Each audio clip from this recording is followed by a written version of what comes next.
Jeff Meacham Network's Multiverse of Media. For over 15 years, the recognized symbol of excellence and the standard bearer in coverage of sports and entertainment.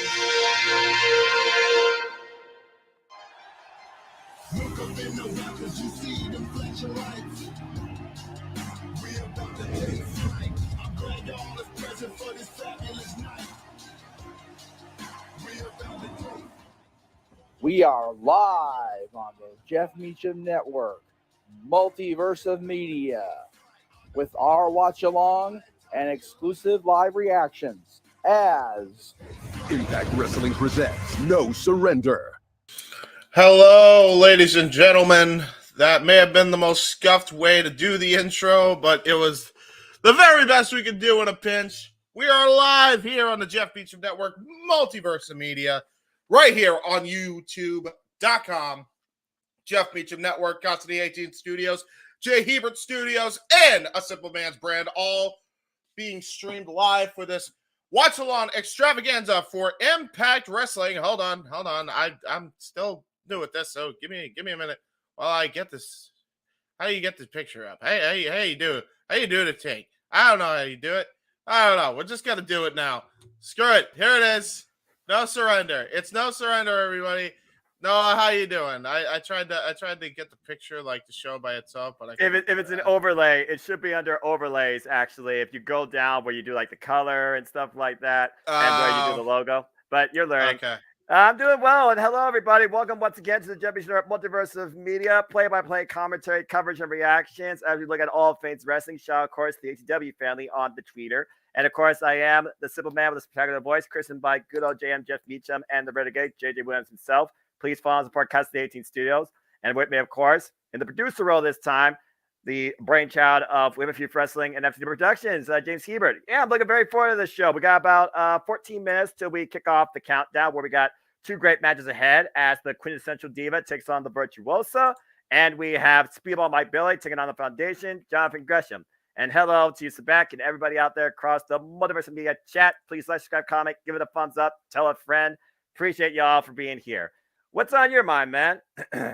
Man, it was a lot's on my mind, man. I wasn't expecting to produce tonight.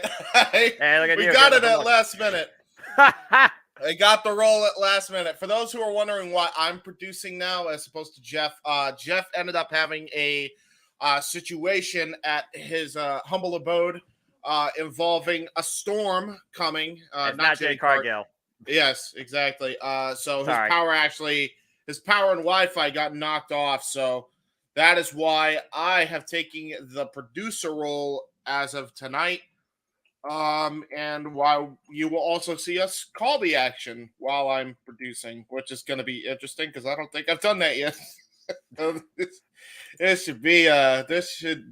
could go one of two ways. This could go absolutely swimmingly, or it could be a complete disaster. I've ventured the latter, but we'll see. You know what? Sometimes you just got to experiment, just have fun with it. But yeah, you should see, of course, in the overlays, all the graphics. So while we got some time to kill, is there anything you want to talk about, preview, discuss, chat? Do you have any matches or any thoughts you want to discuss too? Let us know. And also a bit of a forewarning and a disclaimer as he learns the banners in the other tab. We are going to focus strictly tonight on Impact Wrestling. If you are tuning in to SmackDown or even Rampage, because they may overlap, please save your spoilers. We are hashtag spoiler free, as others and us intend to watch those at a later time. Should you do that, though, James in the producer role has the right to put you in timeout and even ban you. You have been warned per the rules of the Jeff Meacham Network Multiverse of Media. Two strike method. If anybody does that, one, you will get you won't get a strike, but you'll, because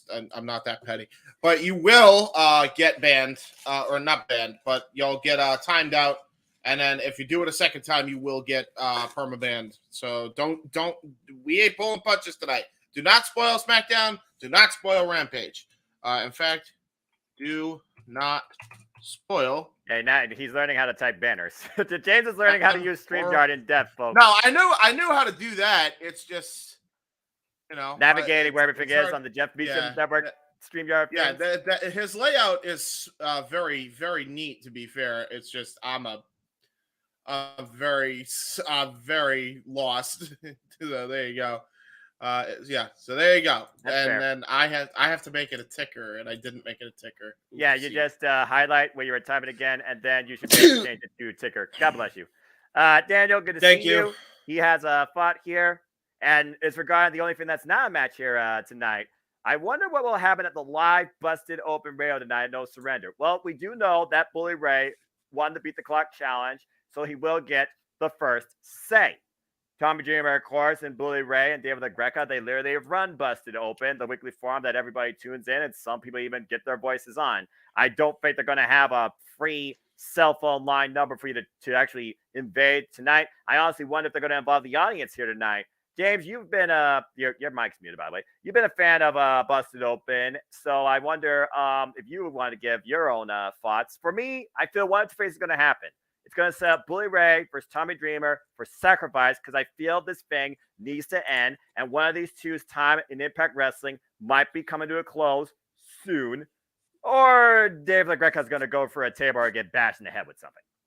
Yeah, I think one of the latter. I mean, we have seen people get involved in a celebrity capacity before, especially recently in wrestling, so it wouldn't surprise me. We got Daniel in the chat. Shout out, Daniel. I wonder what will happen. Oh, dumbass, you read that way before I did. So yes. there you go. Bots. We're live, Big bots.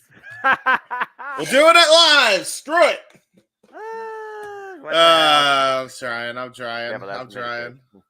Where's Paul? Paul's here with us also. Oh yeah, Paul's in the background, but he didn't want to be on camera, so he actually moved my futon a little further. But that is your Wrestling Trivia Challenge, Combat Wrestling Challenge champion, who's going to a 6-man Ironman match.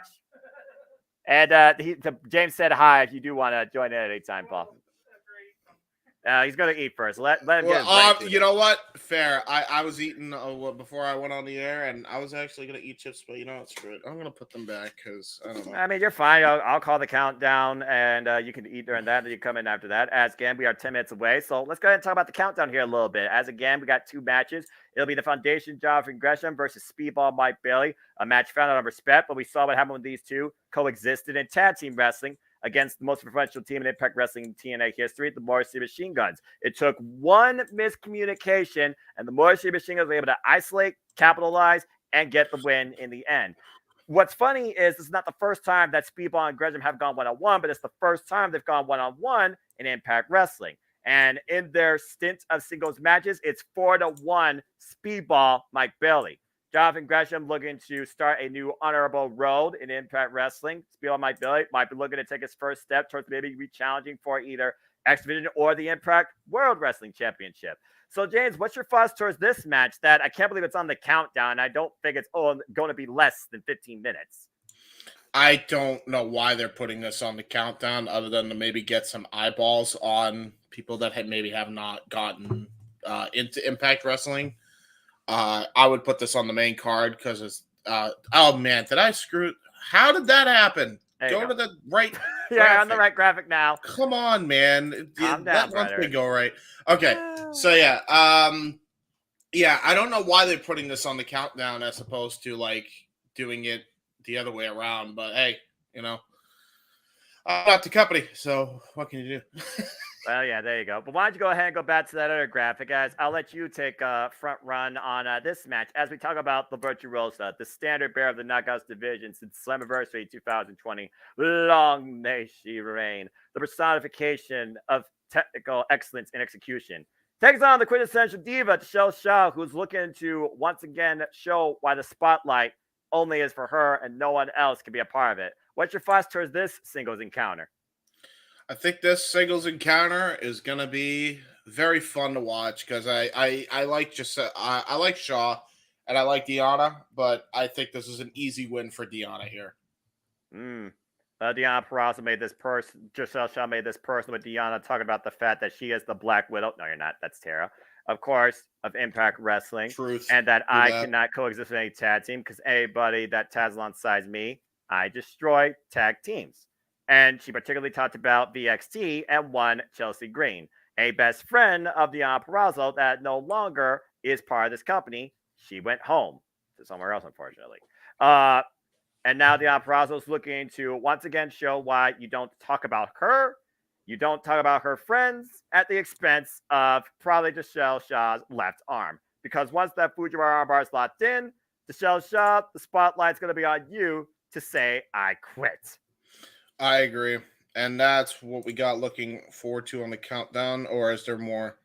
That is the two matches to look forward to on the countdown at this time. And honestly, this match right here could set the pace for maybe the next challenger for the Impact Knockouts World Championship.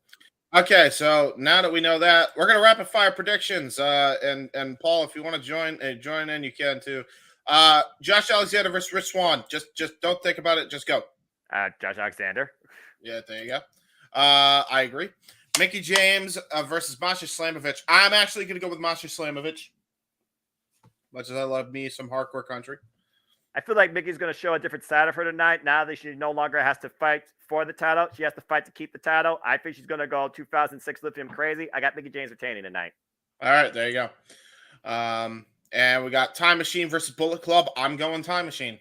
I'm going Bullet Club. I mean, Kenta debut, Ace Bay, Chris Austin. They want a chance to tag titles too. Bullet Club gets the win over Time Machine. That puts them first in line, I believe, in title contention. Fair enough. I went with Steve Macklin, my boy. Does anything else need to be said? Mayhem for all. Macklin has yet to have an Impact World Championship opportunity. Macklin for the win. Yep. Joe Hendry for the Digital Media Championship for me. I think that there's nobody else that can carry that division right now other than Joe Hendry. I believe in Joe Hendry. Yep, definitely guy I'm retaining. Death Dolls versus the Hex. I'm actually gonna go with the Death Dolls here, to retain. The Hex just right on the scene. I know how many times we have seen these titles change hands, but I think the Death Dolls, they've kind of been a standard now for these titles, and I feel that they're going to continue that because there's still more story elements in play, particularly one Rosemary. You got the Death Dolls retaining. All right, we got the former Connor of the Ascension now with the Design, led by Cody Deaner versus Frankie Kazarian. Five-time X Division champion versus Khan, who really has not done a whole lot yet in Impact Wrestling, but there's a bigger story here, and I think it's by design, particularly when it comes to one Callahan. And it might show us step 6 of the 7 deadly steps. I think Kazarian is going to win, though. Because Kazarian I agree. We got Busted Open. Dave LaGreca's going through a table. We can predict that, right? Poor LaGreca. Well, at this point, yeah, I think he's just a victim. Maybe they all just decide to bust each other open on Busted Open on Impact No Surrender. Yeah, ECW all over again. Hardcore. ECW. The freaking hardcore rules match. Old school rules match made for Busted Open. Well. And then okay. Where's the main event? I'm missing the main event. You just did the main event, dude. You did all the matches. You all right? Cool. I don't know where it's where. Working on Hyperdrive, so give him some statute of limitations for his first run in the producer role for an Impact Wrestling show. Overall, quick, short, sweet, and simple. As we got a couple minutes left to kill here, and again, I think about where does Killer Kelly, Taylor Wilde, where are they going to go from here? They're not even part of this card. We haven't seen hi nor tail or heard from Killer Kelly since the fallout with her and Taylor Wilde. I feel that with the fact that Motion Machine Guns hold both the Impact World Tag Team Championships and the NJPW Open Championships might lead to more NJPW talent showing up. Maybe TMDK, which I know during the fallout, one particular member, Shane Case, will be part of Impact Wrestling. So we'll see what that leads to. That's fun. I like the Mighty. Yeah, the Mighty don't kneel. And of course, Kenta coming in, just winning the NJPW Strong Openweight Championship over Fred Roster. I wonder if he's going to try and bring that talent to play like he used to use that briefcase all the time in his matches. Kenta's Impact Wrestling debut, but a lot of history, particularly with one Kushida, too. Even though usually right at this point, Kushida and Kenta have only met in 6-man tag team action. They've never had a singles. So I'm just very happy that they're finally doing the trio I've always dreamed of, which is the Motor City with Time Splitters, and they're calling them the Time Machine. I'm like, all you're missing is the DeLorean, and you're missing the Doc, of course, Rizuki Taguchi, who dresses up like the Doc, just bringing us back to friggin' 1980. Bro, I'm just saying, man. We do have the Back to the Future inspired logo on the logo. So I mean, that's for a reason, particularly. As again, this is a Jeff Meacham Network live watch along event across the Jeff Meacham Network Multiverse of Media. And for those that are tuning in for the first time, this is our coverage, our reactions to Impact Wrestling's No Surrender. The countdown starts here shortly, available for free and all live on YouTube's Impact Wrestling channel. And of course, on Impact Wrestling's YouTube channel, you can also watch the entire No Surrender show along with us by coming at Ultimate Insider for less than $10 a month. And you'll get this, monthly specials, and Impact Wrestling Weekly too. Impact Wrestling has definitely been a company that has brought themselves to quite a prominence when it comes to their environment and their roster since 2020, to say the least. So I'm very happy. Again, you and I called Hard to Kill, which was their actual first pay-per-view, and you thought that was one of the best booked, stacked, quality shows you've ever seen. Yeah, and that's saying a lot because we had Wrestle Kingdom this year. Exactly. Good to see you, Nathan. Appreciate you always. Longtime supporter and friend across the Jeff Meacham Network Multiverse of Media. And we are just mere seconds away as I wait for the countdown screen to change. We are going to go shortly into the arena for the countdown. It is Speedball Mike Bear versus Sean Gresham and Michelle Shaw versus Deon Purrazzo. And I got to wonder if Jay Vidal will come into play as a factor. Yeah, I'm waiting. Well, we're all just waiting. We're waiting. Again, now it's time to hurry up and wait, folks. To hurry up and wait. That's a counteractive statement. I'm just saying. Exactly. That's the joke. Oy vey. Of course, Michelle Shaw previously challenged Mickie James during the last rodeo and lost. Deon Purrazzo has faced Mickie James on 2 other occasions. The last rodeo and at Hard to Kill last year. Lost. And we are in as the countdown begins in horrible resolution. All right. Here we go, folks. Where are you? Like, what on what YouTube, are you bro. seeing? No, as in, like, what do you see? I see Giselle Shaw and Jay Vidal making their way down the entranceway as they are in Sam's Club. The City of Sins, Las Vegas. Let me know when I get on the apron. I assume they're going to do an apron And deal. step up the stairs, and they're on the apron. All right, Okay. that should do you. All right, so folks, welcome to our first match across this Jeff Meacham. They're on the apron. Yep, and she's in the ring. I'll let you know as soon as the music changed too. Okay, because I'm behind you. That's what I'm saying. Yeah, I got you. Yeah, I need she you takes first. off her vest or whatever. Checks the hair. She's a diva. She got her vest off. And there's the Oz music. Dun, dun, dun, dun, dun.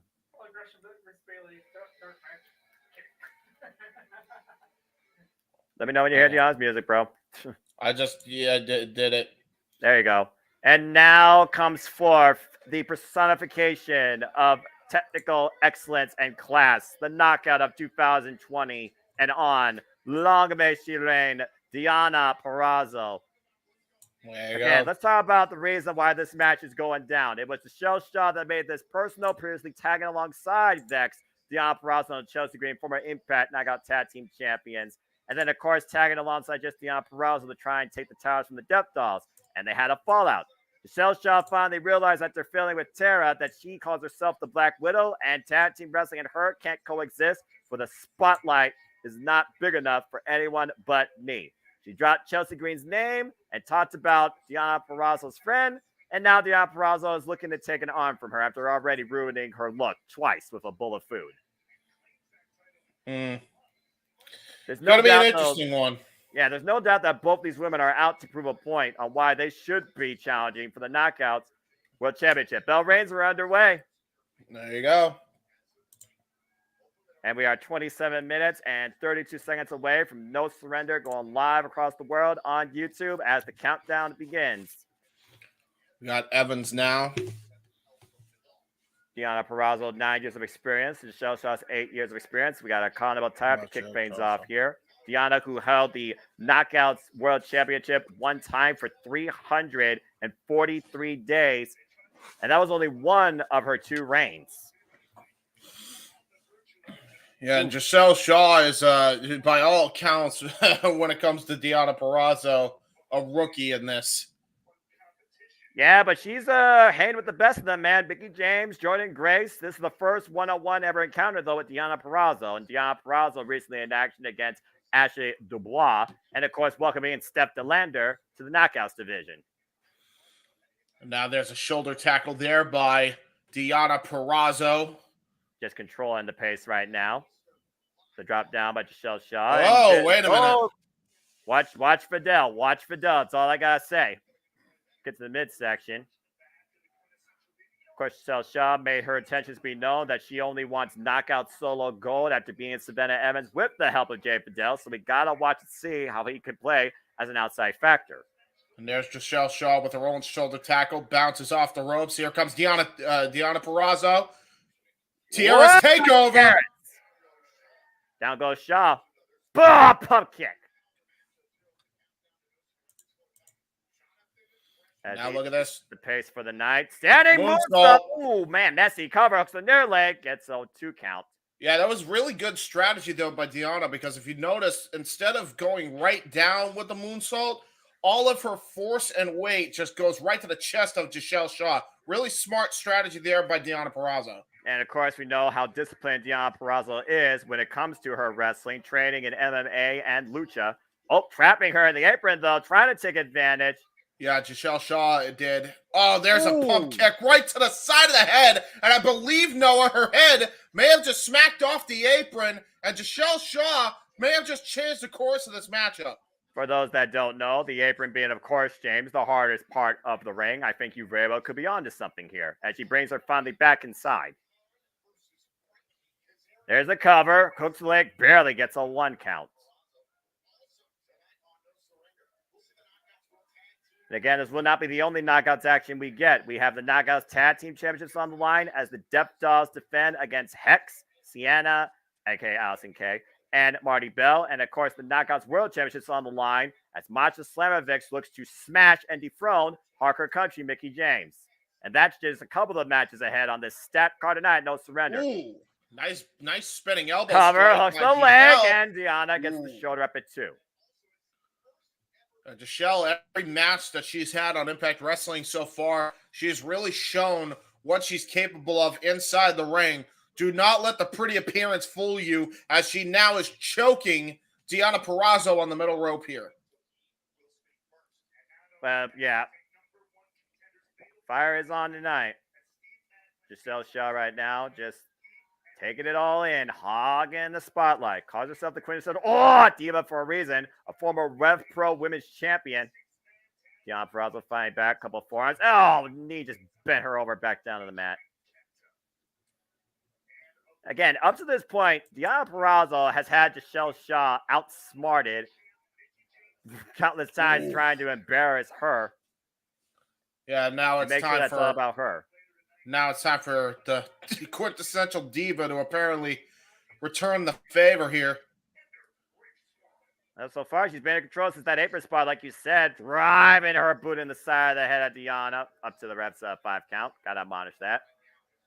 Tim, good to see you, my friend. And again, chat, we acknowledge and appreciate all of you. We'll talk and give you more in between these matches as the action continues. Again, please like, subscribe, comment, hit a thumbs up for all these videos and channels.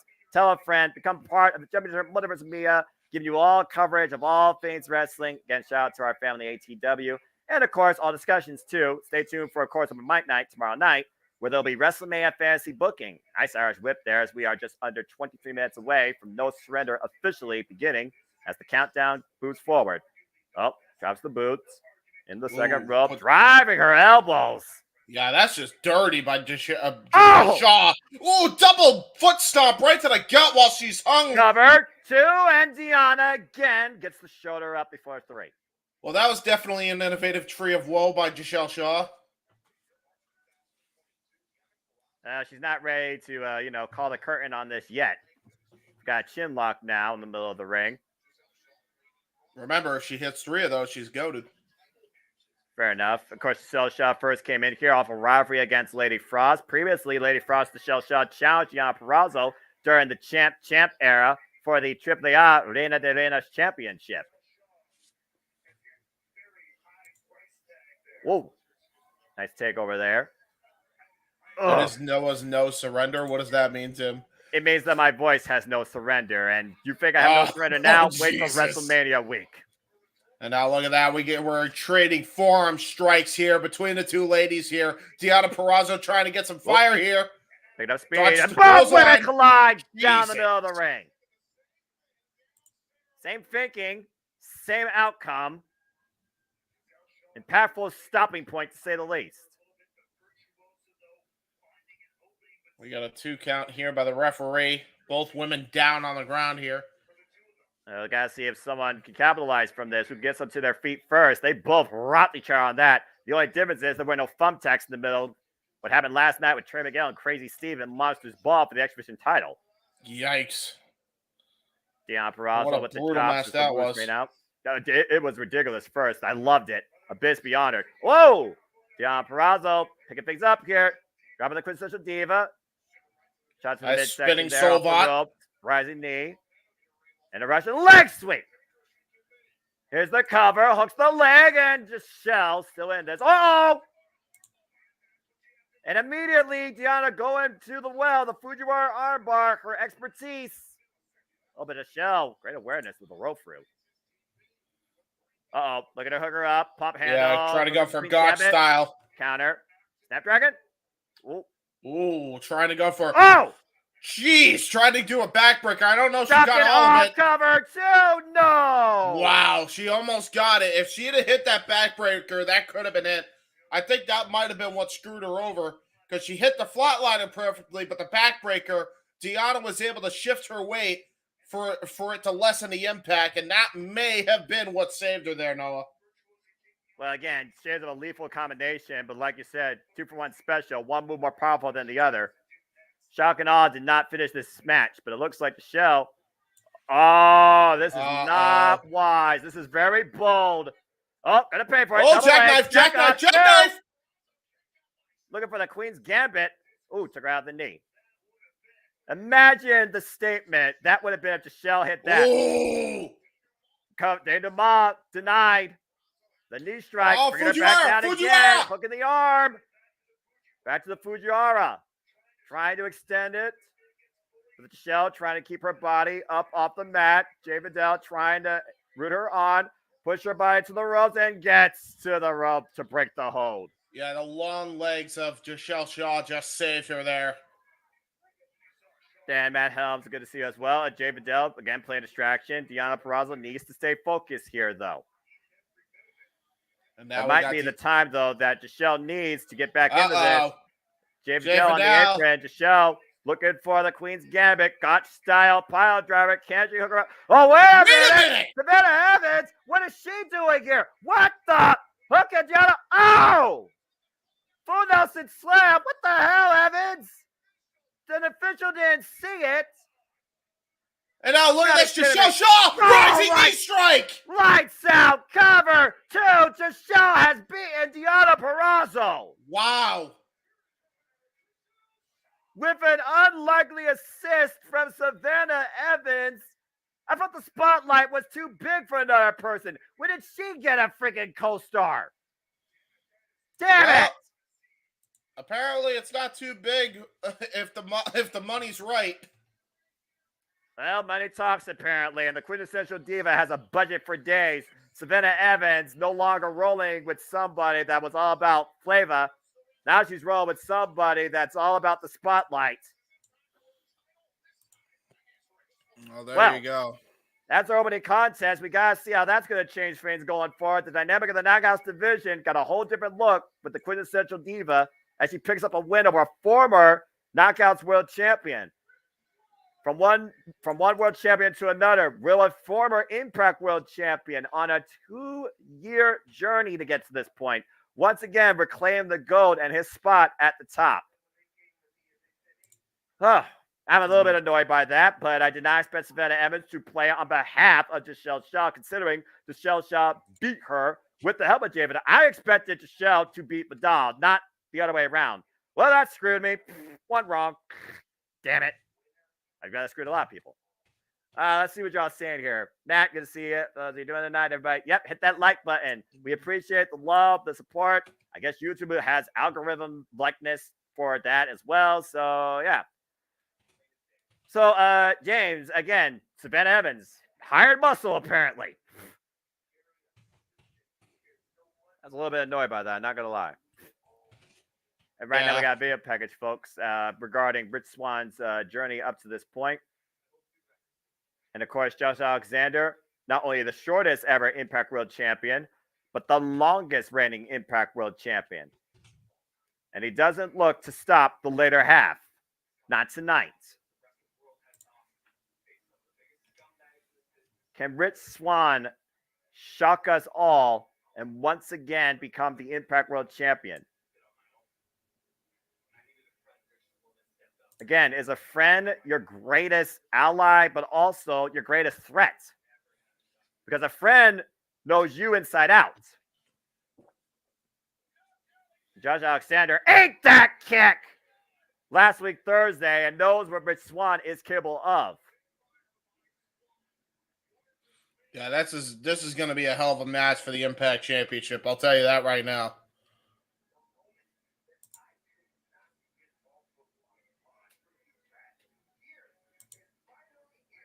The moment. Rich Swann has been looking for this moment for 2 years. Can he finally move on from it? We're going to find out tonight, our main event. Rich Swann, Josh Alexander, Impact World Championship. And there's no doubt that's going to go the distance.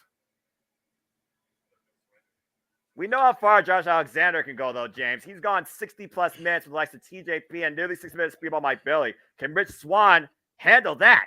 Yeah, that's the thing. That's a good point, Noah. We're about to find out. Well, speaking of a 60-minute man, here comes the octopus. Get ready for a whole different form of wrestling. We are about to see pure technical wrestling of the highest caliber. Jonathan Gresham, the foundation of Ring of Honor. 17 years of experience, held the Ring of Honor World Championship for 224 days, and redefined the Ring of Honor Pure Championship for 317 days. Former Ring of Honor Tag Team Champion, of course, also the husband of one Jordan Grace. And he came into Impact Wrestling looking for a new start. And he called out Speedball Mike Bailey. He wanted to challenge him. To challenge a former X Division champion that went on an incredible run of 9 defenses, that's putting your stakes up pretty high. And speaking of the man that you just mentioned, had 9 successful defenses, Speedball Mike Bailey showing off why he is, in fact, Speedball. Martial arts expertise on full display as he makes his way down the ramp here in the Impact Zone. And we also know that Speedball, he has a violent side in him too. Remember, he showed Kenny King what he truly was capable of in that pit fight, literally knocking the man out. Look at that, man. This guy reminds me of a Power Ranger. R.I.P. Tommy Oliver. That's who he reminds me of, man. Honestly. Every little strike that he gives reminds me of JDF, and the way he's able to incorporate that into his wrestling style is a sight to behold. And I honestly think we might get a sleeper hit when it comes to these two technical beasts in various different ways. You got the proficient striking of Mike Bailey. You got the proficient mat game of Jonathan Gresham. Bell rings, and we are underway. You just wonder which one's more dangerous in this match. Again, No Surrender goes live on YouTube 13 minutes from now. This is our last match on the countdown. Buckle up, folks. What's amazing about this is how similar they are also in their experience. Speedball Mike Bailey, 32 years of age, 17 years in the game. Jonathan Gresham, 34 years of age, 17 years in the game. While Gresham has had 800 matches plus in his career, Speedball has had 1,100 matches plus in his career so far. Ooh, wow, look at that. Trying to go for a nice trap. Holy hell. Quick strike attempt. Meanwhile. Wow. Wow. Up with the PK stalemate. Oh, wait. Wow. We're following hard carnival tie-up here already. Yeah, see, here's the thing. I was going to say you might not want to get into a striking game with Speedball Mike Bailey, but Gresham just held his own there in very quick fashion. And right now it looks like Speedball Mike Bailey is actually getting a handle in the collar and elbow tie-up against Jonathan Gresham. Not something I was expecting early on in the matchup. Well, like I was alluding to earlier, this is not their first one-on-one encounter. This is their first ever one-on-one encounter in Impact Wrestling. These two have faced each other one-on-one a previous 5 times. And 4 of those times, Speedball Mike Bailey has won. And each of those matches weighed in about an average of 15 minutes. The most recent encounter, ironically enough, was February 11th in GCW Jersey J Cup. and it went for approximately 17 minutes, and Speedball got the win. Ooh, Wow, man, what a kick. And there were those lethal feet by Speedball Mike Bailey.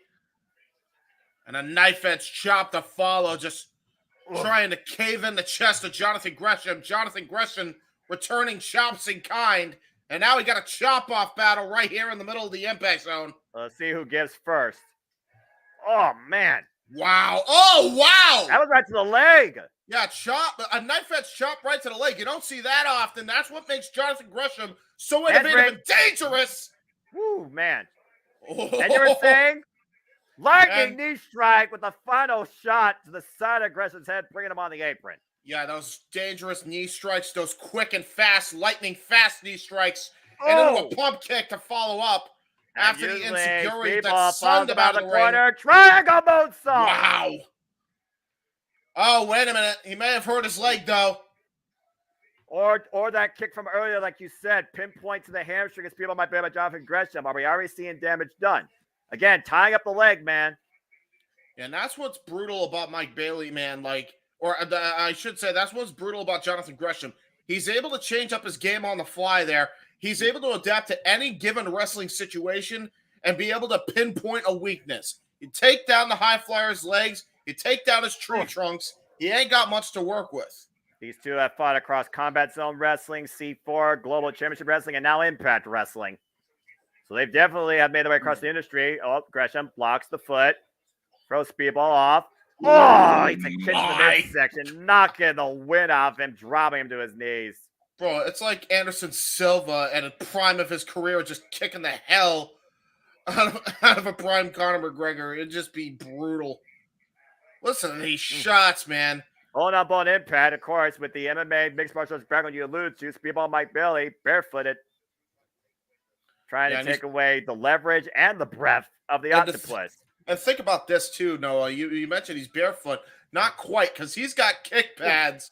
That means those kick pads, those kicks to Jonathan Gresham's chest hurt way, way more. And Gresham working with him in right now, giving him more. Uh-oh. He's been down before. Gresham can take it. What a drop kick. Beautiful drop kick by Jonathan Gresham.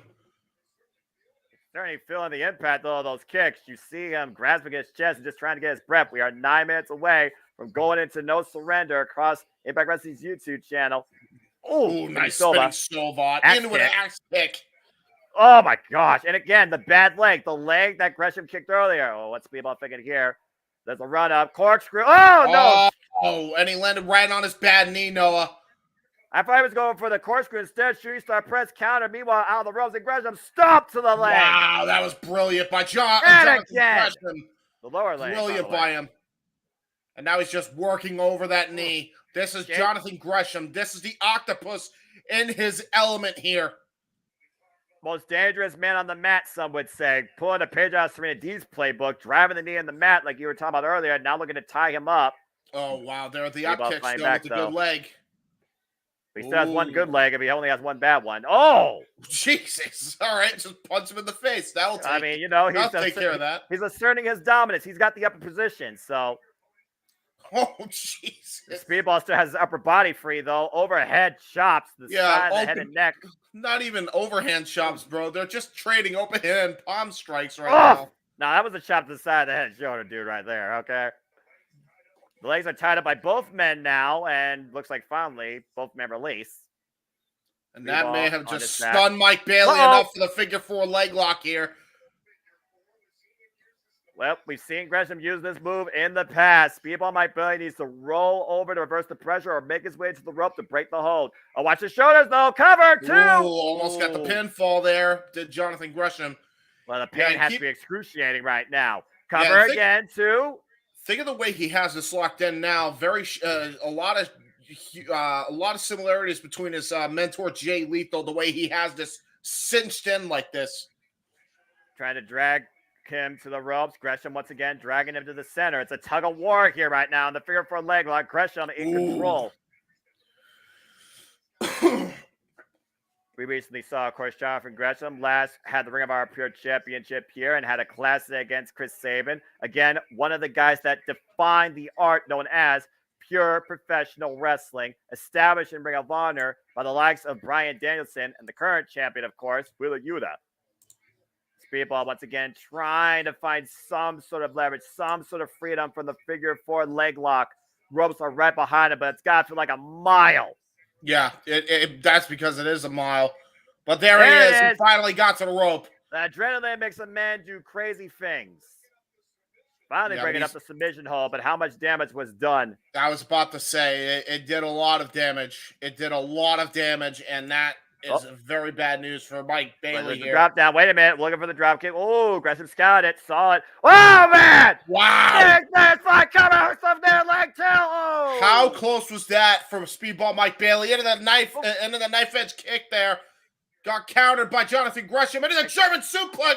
Countered by Mike Bailey. Oh, man. Oh, wow. Man, his knees gets nothing. Forearm smash.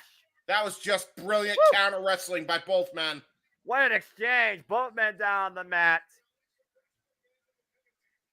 I thought he was going to go for a pin there in a moment, but Bailey, smart or just on pure instinct or just divine intervention on the side of his body, Gresham unable to capitalize.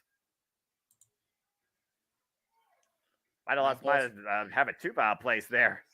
Yeah, Gresham still grasping his chest. Men at this point are just trying to get their wits about him here, Noah. I mean, Speedball Black Bailey has a bad leg. Gresham has a collapsed chest, so I'm not sure who has the advantage here at this point. We're about to find out sooner rather than later. Daniel Spencer, count up to 8, 9, and finally Speedball on his feet, still grasping that left leg, trying to get some feeling back into it. Gresham back to his feet. Let's see what happens here. The intensity, the drive to win. Bring out the best and the worst. Oh, what a chop. Another knife edge chop by Speedball Mike Bailey. Another brutal kick. Jesus. A bit of an audio issue. It sounds like an Impact Wrestling botch. And meanwhile, it's a kick again. All right. Someone in the production truck, you need to fix something there. Botch. Love the echo. The reverb is incredible. It's like a Matrix. So just slow it down. Right now maybe they're in the Matrix because right now they're just brutalizing each other. Kick and chop battle here. They're picking up speed inside the ring. They're not picking up speed on commentary. There we go. In space. I love this. It's freaking hilarious. Weird space. Oh, big chop again and a kick. Chop versus kick. Which one's stronger? We're about to find out. Then Gresham and Speedball not giving an inch here. Oh, and the right leg has not been damaged. That definitely was effective. Speedball he can't even springboard. Oh, he got misstep. But he got what a great moonsault. Lion salt recovery into a tope suicida to the outside of the ring. Great recovery there by Jonathan Gresham. Now looking for the spring. Oh, over the rope. Speedball goes to the outside, though. Now Speedball on the apron. Goes and wow. Holy hell! The moonsault off the top. Shades of what happened last year at freaking Rebellion in the 3-way. That took your breath away. Yeah, and it took my breath away again because he did it so lightning fast. Jonathan Gresham just got outside of the ring, and he hit that move knowing exactly where he was going. Oh, you're trying to go in for the kick. Oh, and a shot cover. 2. No. Ooh. How is Bailey still in this thing? Poison Rana. Spikes Jonathan Gresham on the top of his head. Gresham looking up to the sky for something, and it's not Scorpio Sky. Oh, my gosh. And meanwhile, Speedball still grabs the left leg. There's a pump kick in the right, though. Oh, with a super kick. But again, you see each shot with a bad leg. And Speedball is going right back to it. Now look at a spin and fall up again. Got away that time. Wow, was that a brutal shot right to the side of the head. Is it time for the final move? Looking for Ultima Weapon. No. Oh, that was a bad brilliant counter. Oh, wait a minute. Front row. Gresham hooks the legs. 1, 2. Got him. Gresham has beaten Speedball Mike Bailey. That was just like that.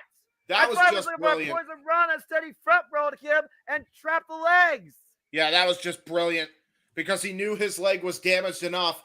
So when he got him in that roll up, all he had to do at that point, Gresham had to do, was just roll him up for the 1, 2, 3. That was just brilliant wrestling. Brilliant strategy all around by Jonathan Gresham. Brilliant match by all four competitors here, and surprising results on the countdown. Both I got wrong, and that just goes to show that Impact Wrestling, again, not that predictable. Joe Shaw has a new bodyguard, it seems, and we saw Jonathan Gresham out-wrestle Speedball Mike Bailey. But again, there's still so much more to come as we look ahead towards the main show here. We got Khan versus Frank Kazarian. We got Rich Swann going after the World Championship, Josh Alexander. Got Mickie James defending the Knockouts World Championship against Masha Slamovic. Six-man tag with Time Machine and Kenta making his Impact Wrestling debut alongside Bullet Club. Death Dolls defend the Knockouts World Tag Team Championships against the Hex. And we also have a busted open forearm. Not to mention, Joe Henry defends the Digital Media Championship against Moose, but this time in a dot combat match.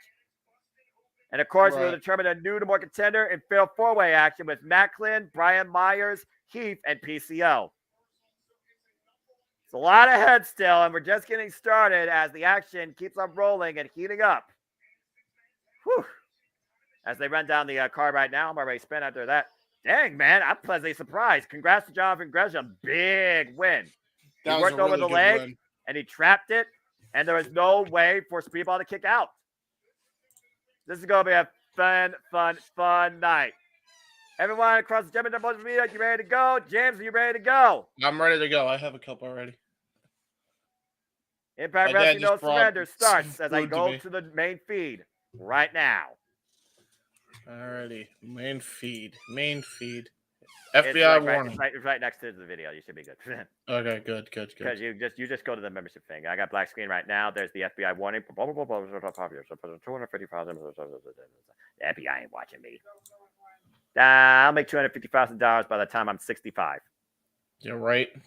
If I'm lucky. I'm lucky to be a 5-digit heir ever. You're right. After taxes. That's after taxes. Not that I'm trying to be political. And by the way, I still am not that. I'm grateful to be a 4-digit heir, and I'll take that for what it's worth. All right. In the city, it's the opposite of Saints, where what happens here usually stays here. Where you go for broke, and you sometimes strike it rich, or lose everything. The strongest will, the most determination, the utmost motivation. Tonight we will see who prevails soon enough at No Surrender. As they play this video package here, bringing us to this point. Mickie James, she endured her last rodeo, but Masha Slamovic knows the last rodeo is over. But now she wants to still end the career of Hardcore Country. I love these theatrical packages that they do here. Good stuff. The voice really good. I agree. You see the angst, you see the disappointment, you see the anger, you see the motivation, you see the confidence.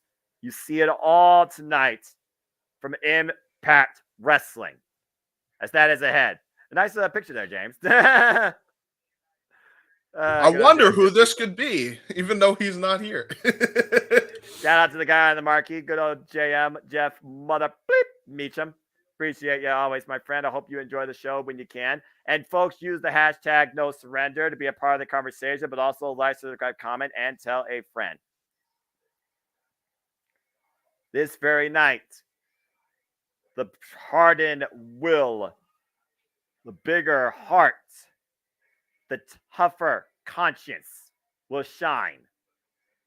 But no matter what, everybody here, there's one thing common, and that is a feeling of no surrender. 2021 Rebellion, the darkest day in Rich Swann's past. Will it be his last? Can Josh Alexander handle this? Can Mickie James endure the smashing that awaits? Is Joe Henry still the motivation the Digital Media Championship needs? Will somebody go to sleep? This and so much more to be found out now as No Surrender begins. Welcome, everybody, to an Impact Wrestling Championship Multiverse Media live watch-along event. You know what this is, for I'm the Simple Man with this regular voice, representing the Simple brand. My name is Noah Foster, and we are tuning in tonight strictly focusing from Las Vegas, Nevada, and Sam's Club. This is Impact Wrestling's No Surrender. And there you see the challenger, Rich Swann, making his way to the Impact Zone Arena here earlier today, and so is Josh Alexander, the champion. Both men have a lot on their mind. And look who's opening the festivities. This is the director of authority, Santino Marella. I say. I love this guy. I love the fact that he still has the badge, by the way. Of course he does. Why wouldn't he? Like he's the director of authority. He's the director of authority. Respect his authority. Santino. Santino. Sorry, non-copyright. This is going to be fun. This is going to be freaking fun. Yeah, Santino. We appreciate you, Santino. Director of authority. I like this. I like this opening. He's actually like really good and really hype. Las Vegas. How much history?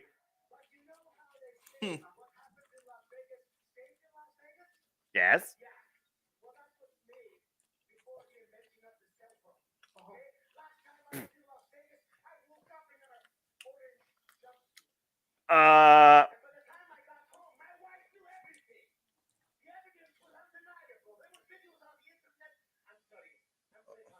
Yes, you are.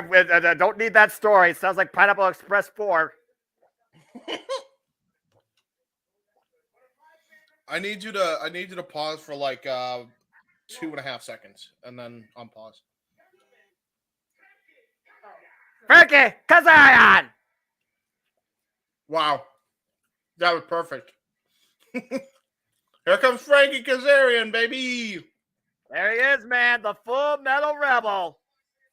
That's quite an introduction and endorsement right there. Both these men have tremendous respect for each other, and we saw Frankie Kazarian at Hard to Kill surprise us. Jameson says he has signed a long-term deal now home in Impact Wrestling. And what a shock that was to the wrestling system. Again, 5-time X Division champion, former tag team champion. This guy that always puts the bet out of himself, looking to strike it rich tonight in Las Vegas, endorsed by Santino Marella as if there wasn't enough weight on him.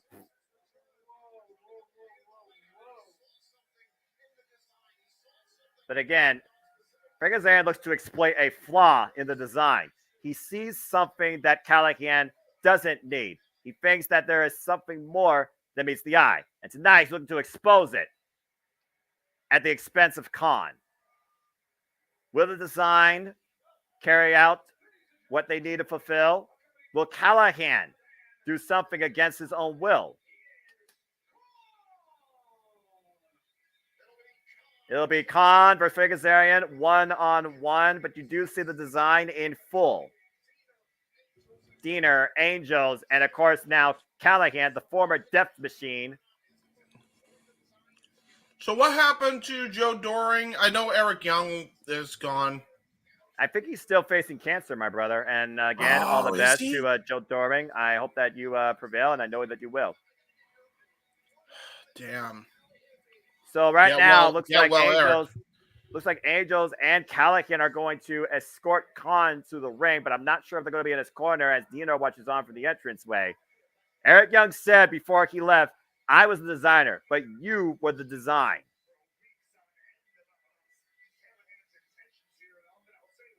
Again, what is the true intentions of Sami Callahan at the end of the day? And you still see shades of his old identity there. Once again, though, you do. The design looks to erase that. Wow. I mean, he doesn't even look too bad as far as like this guy does look like Connor from way back when, I will say. But he's the best worker of the two, correct? I would say so. And it looks like Santino Marella is going to be on commentary, giving his own fair take on this. Talking about Khan as a barbarian. Hey, I remember that. He used to be part of the Wasteland. Not Matt Max either. Aha! Now, Rays are underway here. Kick to the midsection. Kazarian with the hot start so far. And just shoved by Khan. Heavy Metal Rebel going right at Khan here. See Diener though watching on from the rampway though, and the design is around the ring, James. Mm-hmm. So right now, Kazarian, it's a handicap affair. He needs to be aware of the dangers that lurk over the top.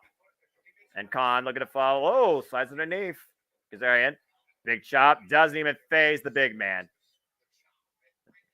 And for Kazarian again. Irish whip.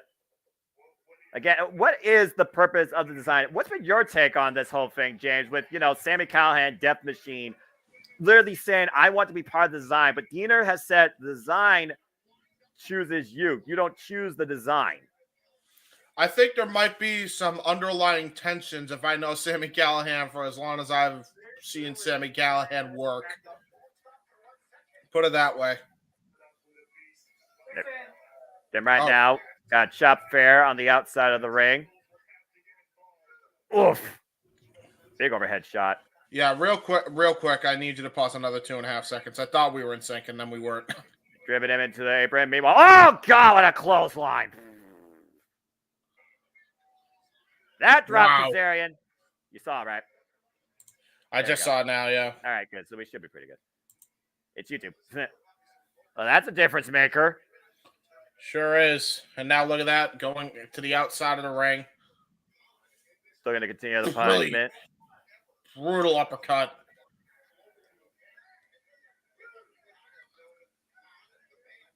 Again, we've known Khan a long time. Back at his previous identity. Oh, what a chop.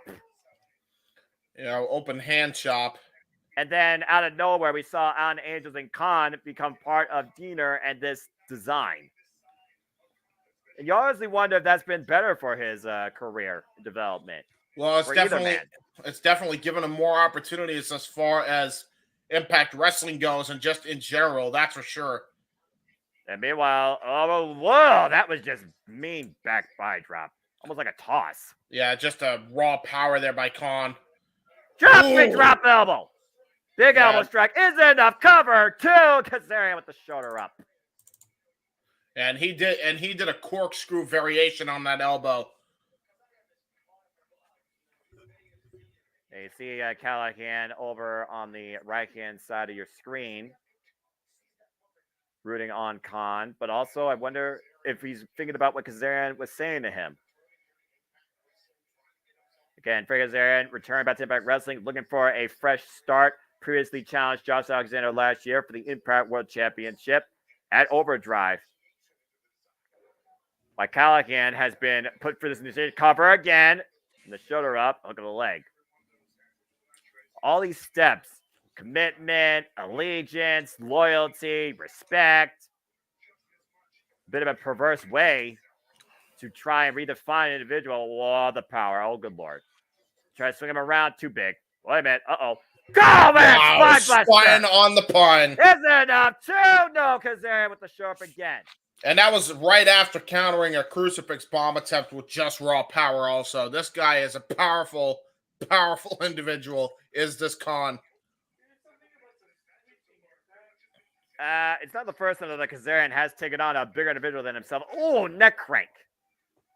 That is a fair point. Think of his matches with Samoa Joe, Scott Steiner, Kurt Angle. Oof. Abyss even. That's on our last night in Monsters Ball, of course. Trey Miguel is set to defend the X Division Championship against Crazy Steve. Hey, by the way, your thing on the laptop is going crazy. It's about to be almost done. Oh yeah, it probably repeats. That's fine. Okay. All right. Cool. Just double checking. Yeah, it's just a loop video. Shout out to those that just do fun little loop videos, royalty-free background screens. Yay! They're ripped off. Kazarian on his feet. Oh, big shot. Yeah, great shot there by Kazarian. Oof. The Khan problem just is, shut that down in a hurry. I was about to say, it doesn't even matter against a guy like Khan. Whoa, my! Jesus almighty Christ. Hard Irish whip.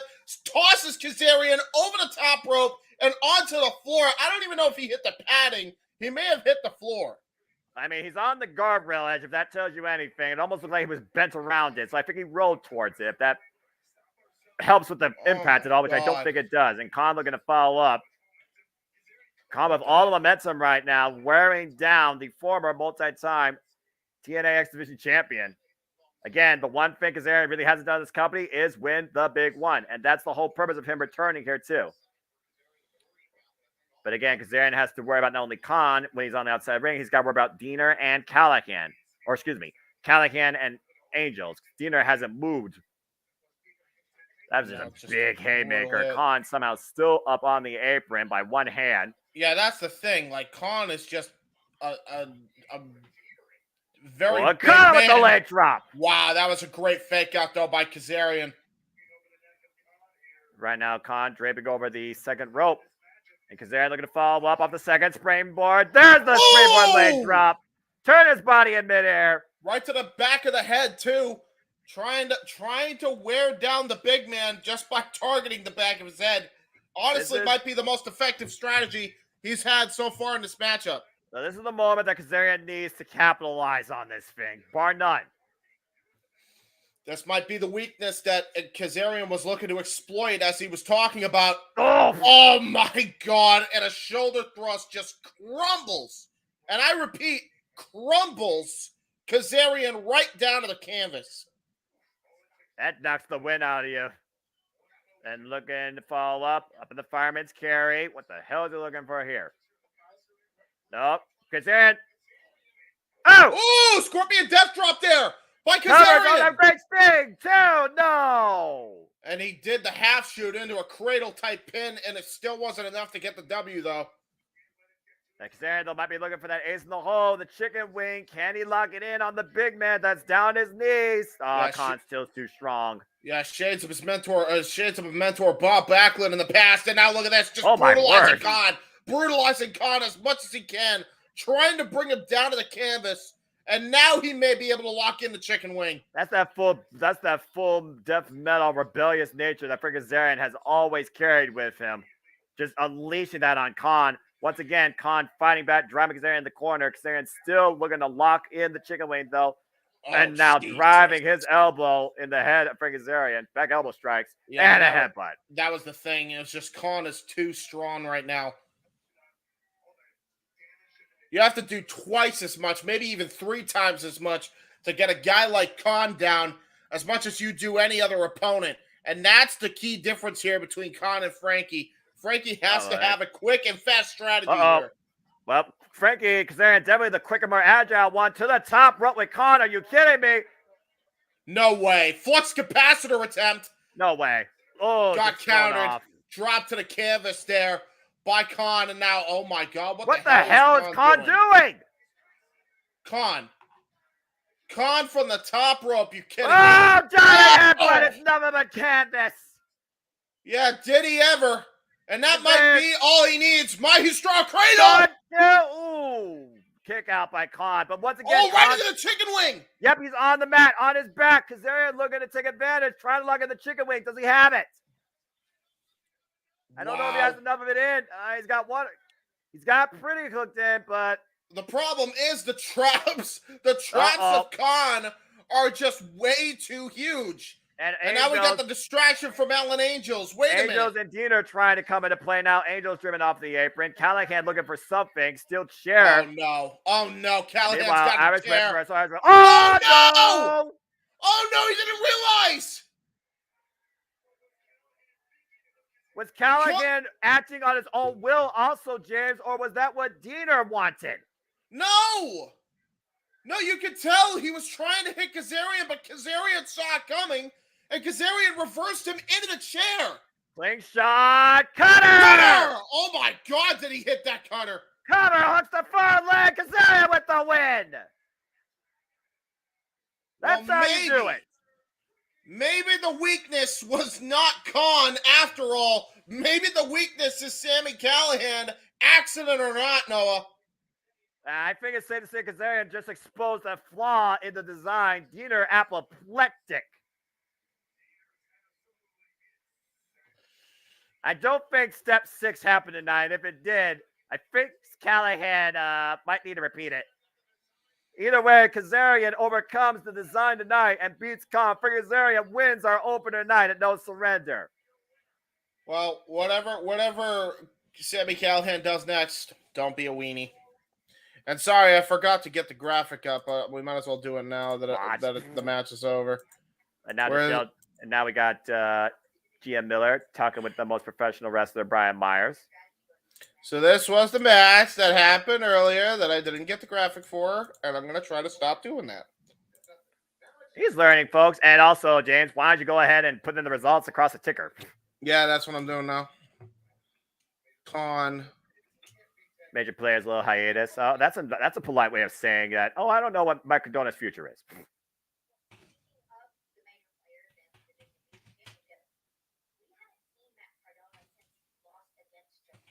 Joe Hendry.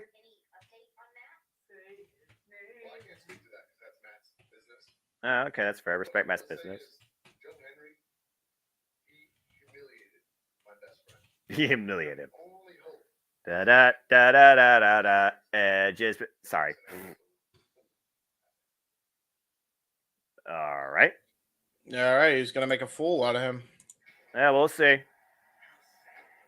All right. Well, as the action continues, Father James Mitchell comes bearing a message and a hex, courtesy of Rosemary's father, Kevin Sullivan, from the Undead Realm, and we have former Knockout World Champions and NWA World Women Champions now vexing a different way the Demon Assassin Rosemary, as the Hex looks to claim the Impact Knockouts Tag Team Championships tonight from the Death Dolls. An unholy curse. Will it be reversed? The Sinister Minister, though, I gotta wonder, especially because we're in Las Vegas, will he show up and come into play tonight?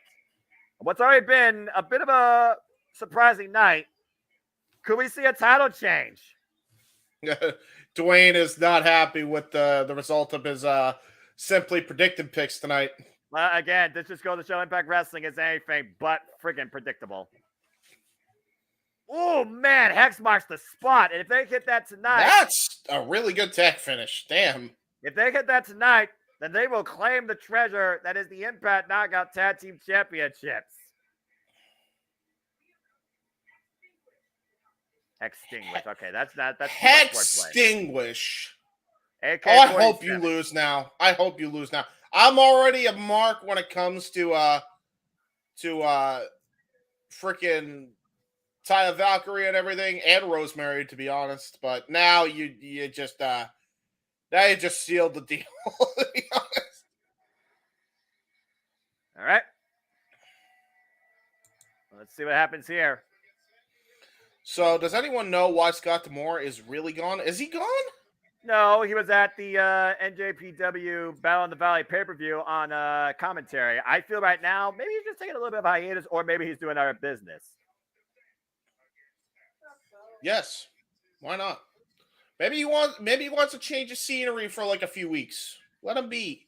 Again, this is the first time ever match. Father James Mitchell brought the Hex down on the Death Dolls, stating Rosemary owes a debt to her Dark Father. The Hex can become the first team to capture the NWA Women's Tag Team titles and Impact Knockouts World Tag Team titles if they win tonight. Wow. The Death Dolls are exactly tied for the longest female-only tag team reign with the Beautiful People at 141 days. I just want to point this out. Them mentioning the NWA like they did, that's a big thing. I know I shed a lot on the NWA, but that's a big thing that I did not expect.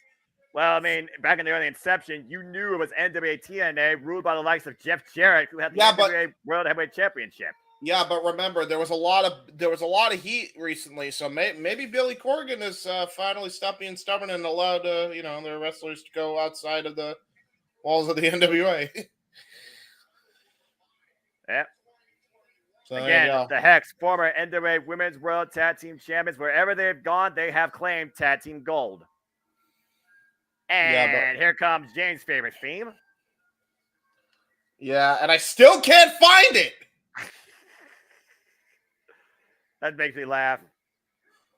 I might be able to find it on a music finder after hearing that. I'm sure someone's going to Shazam at why they're there, and maybe you could reach out to one of them.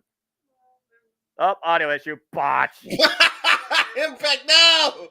No, don't do this shit. I want to hear it. Oh, my gosh. I love it.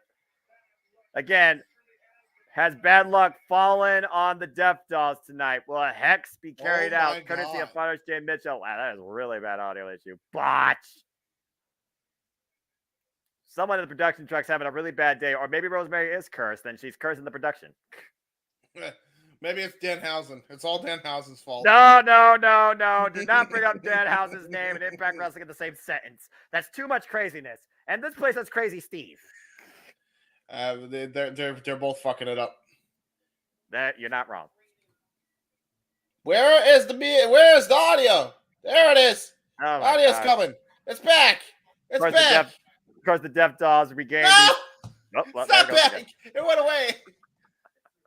That's just sad. I know fight's bad, but there has to be some other reason for this. Is there bad weather in Las Vegas that I don't know about? Oh shit! It might be bad weather because I would imagine Jeff's. That's right. Jeff did have stores from California. Maybe they're traveling east. Well, anyway, the Impact World Knockout. Ooh, yeah. Do that again, Taya, please. James, stay professional. What? Never mind. Bell rings were underway. Oh yeah, I'm a professional. I'm a B. All right. I'm a professional looker. You're not wrong. Again, use the hashtag No Serenity prior to nice step breaker there. Here's ground and pound. Of course, Allison Kay picked up a singles victory over Taya Valkyrie last night with the assist of Marty Bell and a distraction, even though Marty Bell got speared. Tag to Marty Bell, and you see the challengers isolating their opponents immediately. Nice snapmare. Take it on that network. Nice senton follow-up. Quick offense here by the Hex. Yeah, are the Hex impressive or what? Just from that little exchange there. There's a cover, hooks the leg, gets a 2 count. This is so weird without audio working properly. I mean, it's super low, but yeah, I agree. I'm sure the Impact faithful on the Ultimate Insider chat are like, what's going on, Impact Wrestling? I wish I knew. And finally, Taya Valkyrie tags in Jessica. Well, I bet if it turns out Jessica is in the ring now. Oh, little flip flop and fly. If you will. That's a lot of flip flop and fly. I'm just saying. Oh, what an elbow. Oh, I won for K2. That was sick. That was pretty sick. Because she's sick. I'm not going to lie. Jessica makes me laugh. I like Jessica. I'm not much of a party person, but I'd probably go out and party with her. Oh, drop toe hold. Nice drop toe hold there. Although I don't think I would party out in Las Vegas. Just saying. Yeah, Allison Kay just showing why she's a former NWA and NWA Tag Team Champion there with that forward thinking. And now there's Marty Bell just stomping the hell out of Jessica. I also want to add that Sienna is a former TNA Impact Knockouts World Champion. Yeah, so she knows what it takes to win those titles. That different form of headbanging here, mocking the Death Dolls. Marty Bell, not very good, if I gotta be honest. And if Rosemary gets triggered, I guarantee you she'll get involved here. Taya Valkyrie and Jessica Havoc representing the Death Dolls tonight, defending the Impact Knockouts Tag Team Championships. Irish Whip attempt, reversal. Marty Bell thrown into her own corner. Jessica looking to follow up. It's turnbuckle. Tag to K. And again, the Death Dolls have had these titles now for the second time since being vexed last year at Bound for Glory. Oof. Oh, what a boot. Nice boot there. And right now, a little bit of insult to injury. Allison Kay, she might like to be like Pinky's up. She is anything but classy. She is gritty out of the Detroit, Michigan area. Cover 2. And barely a 1 count. It's going to take more than that to keep Jessica down for 3. Former, also Impact Knockouts World Champion. This cravat here might help a little bit. Again, Allison Kay, a 2-time Knockouts champion, even though one of those reigns was less than 20 days, but I digress. Just ripped her down. And she also held the NWA Women's World Championship for a period of 287 days, I believe. Yeah, before being dethroned by Thunder Rosa. So Allison Kay knows what it takes to be a champion here. Yeah. And Marty Bell and her, they've done it together across the industry, including NWA. Right now, they're going to wear Loca, go Loca, while they take advantage behind the rest back. Yeah, just choking, full-on choke there onto Jessica. Oof. Big chop in the corner here. Yeah, brutal chop. Jessica is being worked over here. She needs to make a tag soon. Yeah. Oh, and Another again, knife edge I chop.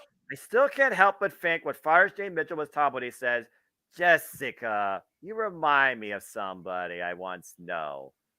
I just gotta wonder, will that come into play at all during this match or even afterwards? I know that Fires Jay Mitchell said he came to send a hex on Rosemary, but is Rosemary really the only target here? Or by that notion, is the hex the only part of this so-called gift or And curse, here's if you an want to call it that, sent on Rosemary? and here's another question that we got to ask also. Where does Decay as a whole land in all of this? Well, Crazy Steve, Black Riz, I think they're their own thing. Decay does their own thing, but again, Dev Dolls, I mean, it's their own unit, you know? Depends. Who I knows? see Marty Bell right now working in the corner with Kay and bringing Jessica down to the mat again. Oh, cheap shot to Taya Valkyrie. Oh, Rosemary nearly getting involved here. Rosemary's got to be careful. Tiles can change hands, of course, only via pinfall or submission inside the ring. Disqualification. Tiles don't change hands, but right now the Hex seem pretty confident, pretty in control. Yeah, they are absolutely just showing why they were former NWA Women's Tag Team Champions. So they lost them to Pretty Empowered after Kenzie Page found her dark side, and then Pretty Empowered had to follow their own. Lost it, regained it, lost it again. Congrats now to the current NWA Women's Tag Team Champions, Missy Kate and Matt Wazowski, who oh my god! Oh, what a headbutt! What the hell was that? I feel it was a rocket headbutt. What that was, she just launched herself. Yeah, she launched herself, no doubt, and that just knocked Marty Bell here for a loop. Gonna try to crawl over to Allison Kay. And she knows that she's in Las Vegas and not the Dominican Republic. No. Tad to Kay, Tad to Taya. Here we go. Picking things up when we left off last night. And here's the queen. That's a queen of a different sort right there. Current MLW Featherweight Champion. 4-time Reina de Reinas Triple A champion. Still holds that title, by the way. And now Irish whip into the ropes. Blue Thunder Bomb. Cover to retain, and Kay gets the shoulder up. And now Taya Valkyrie. Gonna try to go for another move here to follow up. Oof. Into an arm wrigger, into a forward kick. Oh, elbow strike misses. Kay looking for a kick of her own, misses. Drop toe hold. Really good counter there by Taya Valkyrie. Now, Super Dragon curb stop attempt here. Oh, man. Just stretching. Oh! You called it. Is that enough? Cover the mat, too. And Marty Bell with the save last possible seconds. It's emergency. Yeah, she knew it would have been done there. She did not interfere. That was an absolutely close call there for the Hex. Meeting of the minds. Hex, miscommunication there. Taya preventing the double team. Looking to hook Kay up. Maybe for a DDT. And, oh, what a brilliant counter by Allison Kay. Cover. New champ. Not quite yet. She countered the tornado DDT into a white noise of sorts right down to the canvas. Still was not enough to get the 3, but now the control and the favor is back in the corner of the Hex. And it looks like they finally fixed their audio, too. Perfect timing. And now they got Taya up in the corner on the top rope. Again, very close to having new Knockouts Tag Team Champions here. If Kay hits this big move, it could be over. Oh, a headbutt. No one wins that. Wow. Kay, look at this. Taya still fighting back. Wait a minute. An attack. Oh, wait. Yeah, that is a tag, technically. Oh, snap! Power bomb! But she's not legal. Is she not legal, or who is legal? Yeah, it's Marty Bell.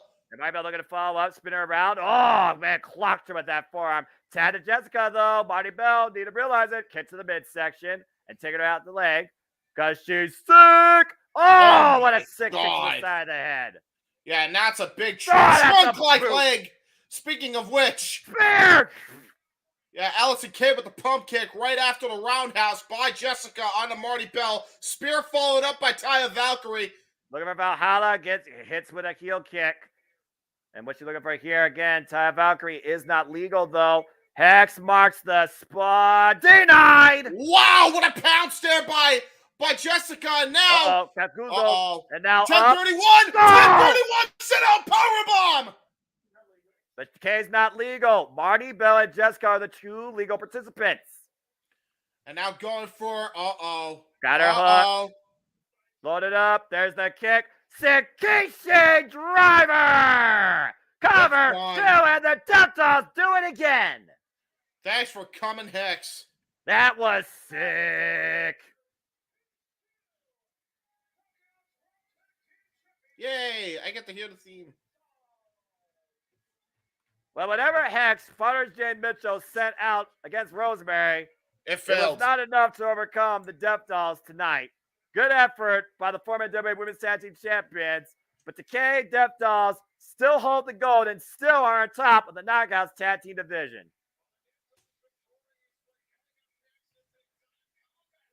Well, we've had one title defense successfully. Will we see another title defense successfully? Because up next, it's time to see where your motivation lies. .combat match for the Digital Media Championship. You aren't hearing what I'm hearing, but okay. Their audio problems are all over the place because I'm wearing headphones to listen to this thing. Right. They went from having it in mono quality to stereo or somewhat stereo. Now it's on like 70% the left ear and 30% the right. Oh, Lord. That's a freaking... They are going crazy. Okay, I blame Forrest and Mitchell for this. Let's see what you are saying here. I like Allison better as Sienna with the pinky finger and all. That's fair. I hope Rosemary used, and she didn't have to use Miss. She didn't have to get physically involved, which is good. As we look back now, the incredible match at Hard to Kill, as Joe Hendry is still our Digital Media champion.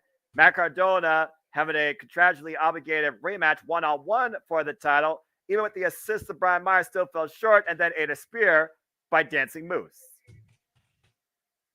Moose absolutely humiliated and wouldn't stand for it. He ended up smashing the window of not Joe Hendry's car, but Santina Marella.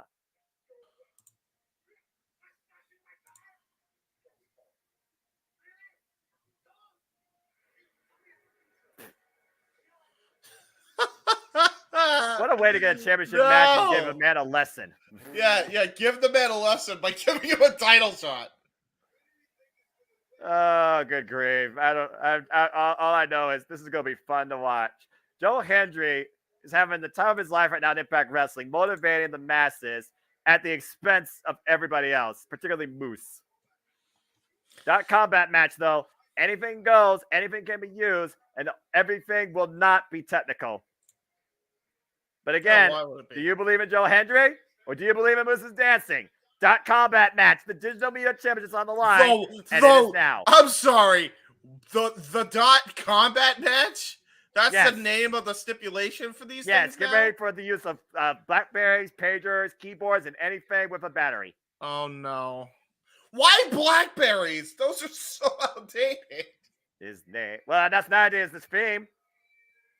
I believe in Joe Hendry. I believe in Joe Hendry. Do you believe? I love this face so much. It sucks that it's so damn catchy. I hate it. I hate it. I love it. I don't know what to feel about it. It's Joe Hendry. Joe Hendry. It's just super simple, catchy theme, all right? I don't care. You can literally just sing it to yourself. By the way, he's legit playing the guitar, I hope you know. Like, he's actually a musician. This dude is so multi-talented, it's ridiculous. Although, I will say, I hope we get renditions we did at GCW of the local hero. I'd love to hear a Foo Fighters version of this. I believe in Joe Hendry. I'm sure someone's trying. As he goes. I'm sure somebody's trying to cover this as we speak. Again, Joe Hendry looking to motivate everybody at the expense of Moose, and now he's got a mic. Let's hear from the man himself. Yeah, Joe Hendry speaks. We believe.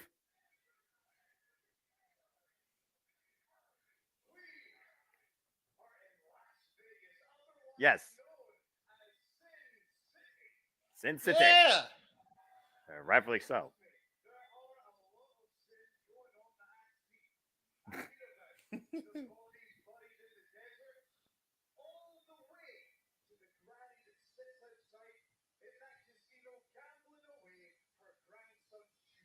Oh, damn Bam. No. Accurate. No, not the tuition.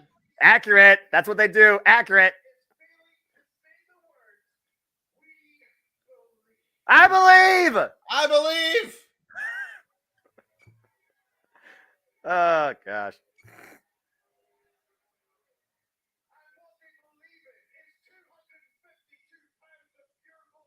Pure motivation. Answer all the problems. And Joe Henry! I gotta say, this is the better Simon Dean. Uh-oh. Well, this is definitely not something better. This is something far worse. Hey, who knows, man? Maybe eventually he'll make him lose his mind, and then he'll go back to old Moose. I miss Moose when he thought he was a five-tool athlete and he was doing all these sports. That was a fun time. And then Ethan Carter III ruined it. Fuck Ethan Carter III. The past is better off in the past. I'm just saying. Mm-hmm. And for Moose, he's looking to bury his past embarrassment tonight at the expense of Joe Hendry.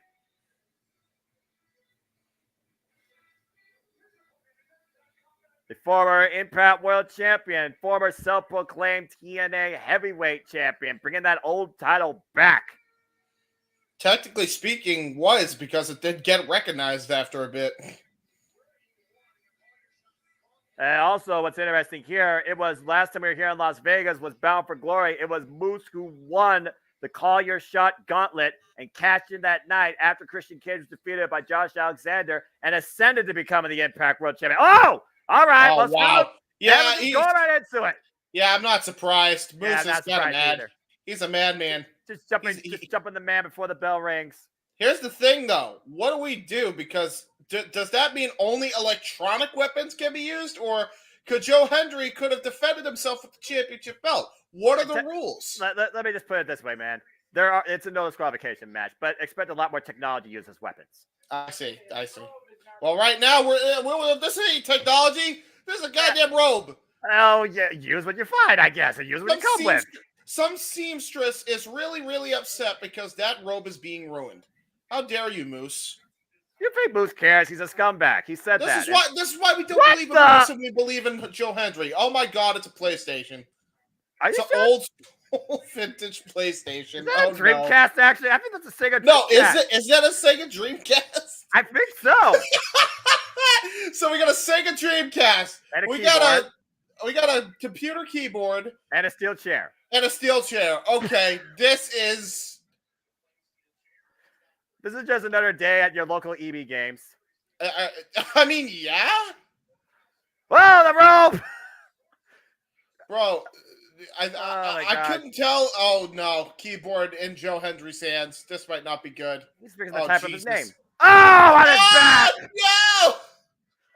No! Moose is spelled O-U-C-H. Enter. Yeah. Well, I think. Yeah. I'm gonna have fun with this match. I haven't figured it out by now, James. Yeah. Someone who works in IT. Oh yeah, you do work in IT. I was about to say, I think I would say for Moose to press escape, but I think the escape key flew off after Joe Hendry hit him across the back with it. So now he doesn't have that option. I think Moose had to hit the Eddie key. Oh, and make sure that didn't happen as it gets sent face first in the turnbuckle post. Now, if they use regular weapons, do they count as electronic items? Like, do they just make some shit up as we go along? You know by now when it comes to Impact Wrestling and a gimmick match. You hit him on the LED post! There's no LED, thankfully.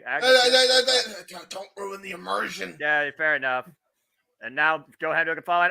Got hit by Moose. Good Lord! Oh, rock bottom through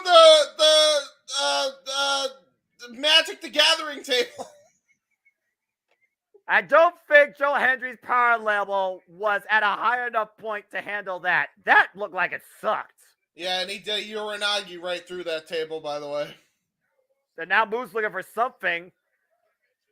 Again, we mentioned this is a dot combat match. We've seen a Dreamcast not used but brought out. We saw a keyboard with some forced timing, and we just saw Joe Hendry planted into the freaking Southern Hemisphere for a table. Yes, he did. And now we're finally back inside the ring. Oh my God. Moose is about to make Joe Hendry crash like Windows XP. I would say Windows. Oh, Vista. Oh, yeah, Vista. Was Because XP was a fucking- better built system. Yes, it Far was. better. This was a piece of shit. Moose trying to capture the Digital Media Championship. Moose really, welcomes the fact that he is a scumbag. Probably calls himself a piece of blank at times, too. What he's doing with this chair. He's about to hit it right to the gut of Mr. Joe Henry, or no, he's set gonna it put him up the in corner. front, in between the ropes if it will stay still. That's not how you use a chair. I don't even know what you could call this. And the highlight reel shows a Oh. bird in scene 1. Joe Henry with. All right. I love it. I think he what a blocked the. finger- Oh! Oh, Sega Dreamcast over the top of the Chrome Dome. Oh, man. And again. What an adventure. Yeah, Sonic Adventure. That is the best form of a middle finger I've ever seen in my life. Just open the Dreamcast up. This is ridiculous. All right, we're getting another weapon. Now what? A PlayStation? What we got? You asked one earlier. Oh, what the fuck is that? Oh my god, remote control car. That's a remote control car. That's a Toy Story version of a remote control car. Uh-oh. No, not in the balls. Oh no! Oh no! Oh, Oh no! collision Right in in the the toe! Stubbed his toe! No! All right, well, that was a thing. Just trying to embarrass Moose again. Meanwhile, Joe Henry, the power coming into play. Look at this. Look at this. Tore the islands. And a Scoop power slam. Oh, my gosh. Okay, now we're back to the wrestling. Well, stay tuned for more puns, folks, if they're needed. Up in the fireman's carry. Hit him with the XP driver. Oh, what a trust fall. Okay, well, that was the Vista press. And now Moose down in the ring, face first, moving towards that Dreamcast. My first ever console system, I tell you. What? The Henry right now, control. What's he looking for? Okay, well, Moose now in the corner. Look for a MacBook. Look for a MacBook Pro. A MacBook? That's too expensive. You never know. Impact's got Anthem. They'll be fine. Oh no. Oh, wait a minute. What does the box have? Oh no! That's a bigger car. Remote control car. That's a bigger car. And Moose has a garage open for entrance. Uh-oh. What if there's no batteries? Are the batteries not included? Wait, I mean, this referee looks like he's pissed about this. By 3, 2, 1. The car's coming in to park hard. Oh, no battery. And meanwhile, no. Oh! He threw a metal remote control car into the ball sack of Moose. Those things, if you have ever stepped on it by accident, those things are not fun. Oh, man. And meanwhile, the Irish whip and the chair in the back of Joe Hendry. Now Moose looking to follow up. Back elbow strike on the second row. Uh-oh. And Moose goozles him. Go to hell! Go to hell. It's done. Cover to win the Championship. Oh, it's not. Joe Hendry. Joe Hendry. I should believe more. Right now, I'm too busy with the electronic puns to believe. Oh, my gosh. Someone forgot to take the keys out of the ignition on that stunt. Oh, my goodness. And the chair again set up in the middle.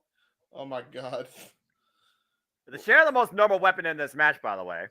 The crowd are chanting duck, duck, moose. Duck, duck. The fuck? You gotta love Impact Wrestling. And what's Moose looking for here as it goes to the outside of the ring? He's looking for. Is he looking for the blackberry? The dreaded blackberries. No. Oh no! Oh no! I guarantee you that little black bag's not full of blackberries, neither the food or the technology. I don't think it's full of tax. I bet you it's full of microchips. Watch. Microchips. I called it. Oh wow! No, it's just keyboards. Oh no! Oh, Those are keyboard caps. Oh no! Those are keycaps. Oh no!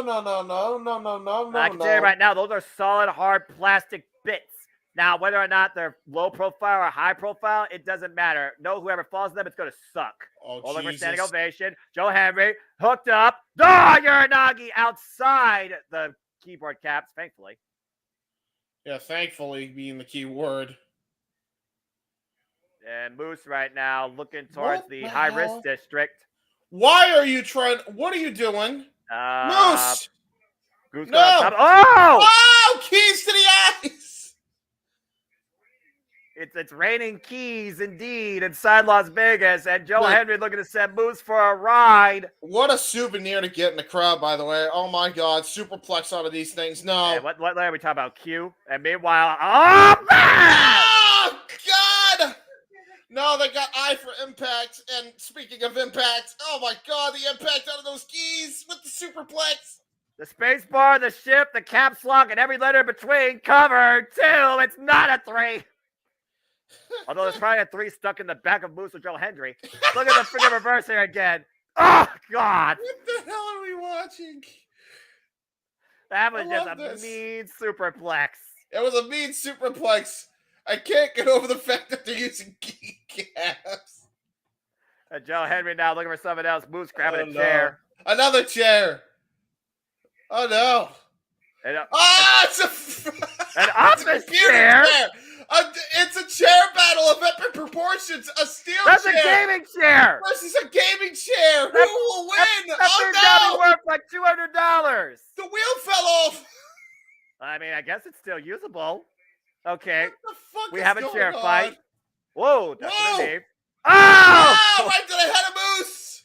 Oh It's a no! gaming chair. Oh, wait, ref, watch out. Meanwhile, back body drop. Oh, wait. Power Oh, man! bomb!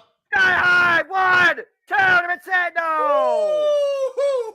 What a pop-up power bomb on the keys again, courtesy of Joe Hendry.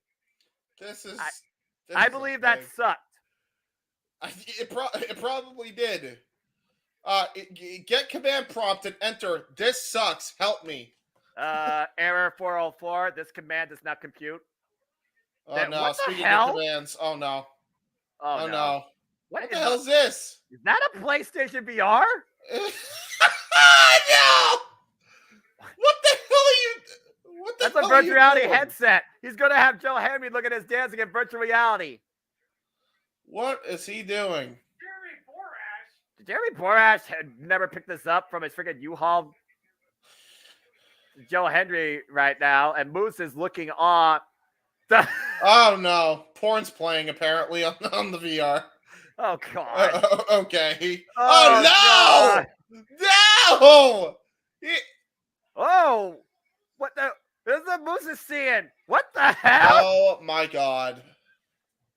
I'm done. What is Moose doing, bro? He's dancing. He's dancing, Moose. He's dancing. No, wait a minute.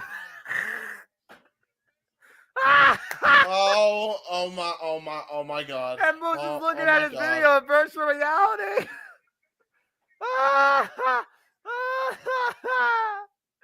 What a highlight reel. Oh my God, that was brilliant. Oh no! He speared the chair! Oh, man, Oh, Hendry cutter! Hendry cutter on the caps! 1, 2, and it's over. No, it's What? not. Somehow This is a got the match. shoulder up. This is the greatest match I've ever called in my life. That's a gimmick. Oh my gosh, I love this. And looking for a standing ovation. Moose counter. no. Sorry. Oh! Oh no! It's 100% legal this time. The cover 2. No. What? Bro, that's foul play, man. That's not how you play. www.yanbag.com. Yeah, big Oh! Ooh! Spear, What a counter on the cover spear! 2. Ooh. That was just great wrestling by Joe Hendry there. Well, look at standing ovation again. Counter, set the waist slap, the roll, through O'Connor roll, cover 2, got that tight. Late reversal, cover 2, go ahead with the touch. Joe Hendry retains! Joe Hendry retains! Oh, Joe Hendry. Hit X! Hit X on your window to close this program. It's over. Joe Henry is still your digital media champion. No, don't close the program. We still got more to go. What are you talking about? Oh, man. Open up a new program. Open a new window in your freaking thing. Oh, my gosh. That was awesome. What the hell did we just watch? Oh, You no. I know. Moose is losing it.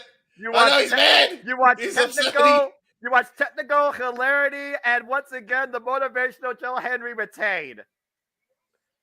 Moose saw everything he wanted and more, and what he didn't want to see. And now he's looking at Joe Henry, still motivating the masses, and is our digital media champion.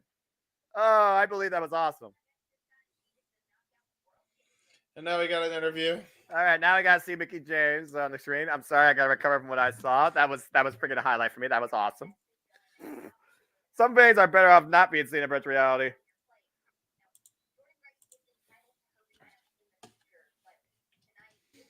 No, Hendry. That was hilarious. And Moose, he was getting down in the nightclub. All right, good grief. Presses X to doubt Moose I can't. to retain. I bet Moose wish he could hit a recovery screen and reset it to an earlier restore to an earlier period. Oh my gosh, that was awesome. Champion.exe. Oh, no, dot. Joe Henry, the virus on Moose's freaking reality. Yeah, no, I'll do for since championships usually come in PNG if you get render. There you go. In the first ever, second ever .combat match for the Digital Media Championship. Dot underscore combat underscore match or Oh man. then semicolon. Oh boy. Well, now we got time to breathe after believing in Joel Hendry. We're going to see some sieving of the verbal sort now between Tommy Dreamer and Bully Ray, as it is time for the first ever live busted open session on an Impact Wrestling program. Do you want to talk during this? But my friend Paul's like, can they turn off the audio again? Well, if nothing else, folks, we'd like to thank you for tuning in so far to this Championship Network live watch live event. Please like, subscribe, comment, hit the thumbs up, tell a friend. We are currently on intermission as we prepare for Busted Open. You heard me right. Busted Open live at No Surrender with Dave LaGreca, Tommy Dreamer, and Bully Ray, who will have the first say. And we just came off a match that made me so happy to be a guy that loves technology and work in IT. That was so much damn fun. I'm gonna rewatch I'm gonna personally be watching my call back during that. That was awesome. Oh my gosh. Why don't you leave? Why don't you leave? No, why don't you leave? You're done. I'm done. I'm not. I'm gonna go done talk here. to him. I'm gonna go talk to Santino. You go talk to him. If Mark Henry shows up here tonight, I'm going to lose my bleep. Of course, the Beat the Cloud Challenge, it was a minute 58 that Tommy Dreamer beat a good hand, and it was literally less than 30 seconds that Bully Ray knocked Guntra out with the chain. I don't understand the busted open element to this, but we'll find out, I guess. I mean, if you want a public forum to speak your mind in wrestling, Busted Open, and it's Bully Ray and Tommy Dreamer associated, Busted Open is the thing. I mean, yeah, I like busted open. It's good.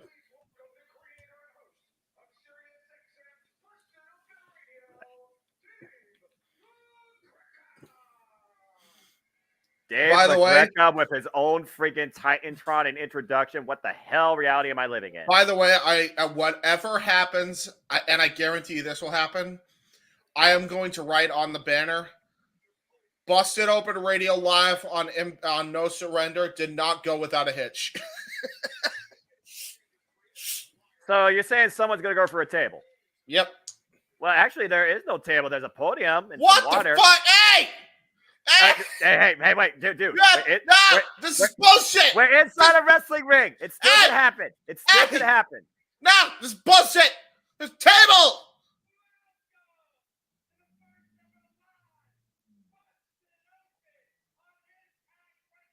Okay. Dave LaGreca, I'm gonna just be real with you, Chief. Don't quit your day job. Holy shit. He's not a good promo at all. Dude, shut up. I think I read it. Bring the other guys out here. I think I rather hear Jon Stewart. Bro, I think Jon Stewart could host us better. Holy He'd shit. be like, "What's up, Vegas? What's up, Vegas?"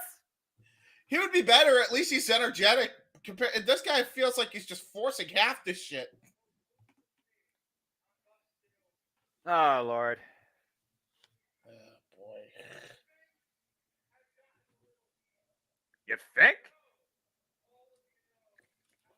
You know, we gotta be serious here, though, James. This guy deals with these two on a daily basis in a podcast forum, and now the friggin' wrestling heat has crossed over into the podcast where McGregor's looking to snuff it out.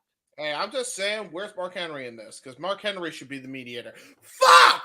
Why isn't Henry the one doing it? He does the, it's time for the main event. He always does the talks before every Rampage main event. He would have been perfect for this. I fear if he was here, he would say it looks like there's been enough talk. You know what would have happened. Yes! That's what would have made it great. The Walking Encyclopedia. The landlord of the House of Hardcore and the Heart and Soul. Okay, that's Tommy Dreamer. All right, that's pretty good hype. Good hype. Tommy Dreamer, who also wears his heart on his sleeve and polka dots on his leg. Tommy Dreamer has had enough of Bully Ray and all the tomfoolery he has put Impact Wrestling's locker room and himself through for the better part of half a decade. Joins in Samstown, Lars Fredrickson, a vocalist and guitarist of Rancid. The punk rock. Oh, okay, that's pretty cool. That's the same band that does, of course, Ruby Soho's theme. Destination unknown. Yeah, not copyright, James. Not copyright. And stay tuned, folks. Next week, literally, what is it? 7, 8, 9 days from today, we'll be back here on the Multiverse Media for another live watch along event, and it will be a EW Revolution headlined by James. You and I are calling this shit. 60-man Iron Man match with MJF and Bryan Danielson. Yeah, buddy. Oh, good Lord. Here comes the scumbag of the industry. Bully Ray. Now, hang on. Who's a bigger scumbag, Bully Ray or MJF? What's your definition of scumbag when it comes to the fact that MJF is actually cheered and beloved? Well, he's still a scumbag regardless if he's loved or not. So I'll just say 1A, 1B and call it a day. Yeah, fair enough. Scumbags of a different sort. Well, I don't have to do anything. I just have to react. Folks, welcome to the first ever Impact Wrestling Busted Open. All right, so yeah, no surrender. Yeah, we're reacting. I don't know what. Well, we know that Bully Ray is going to get the first clock challenge. So yeah, as that a means. relay. Wait, they did a beat the fucking clock challenge. Yes, to speak first. Yes, last night. What the fuck is this? That's Santino Marella.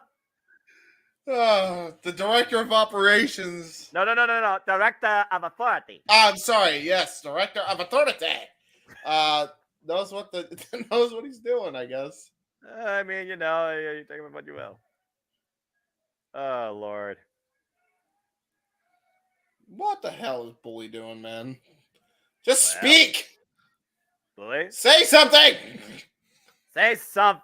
Sounds like a freaking gift I heard of those.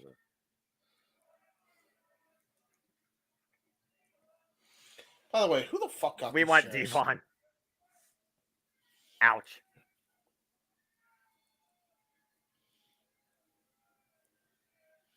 We're on a time slot here, folks.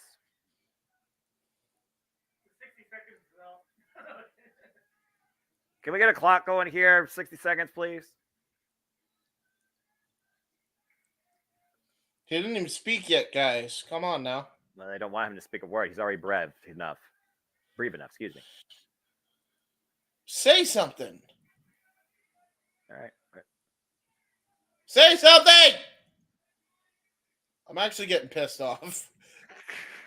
Like, this is not how you podcast! What? I'm sorry.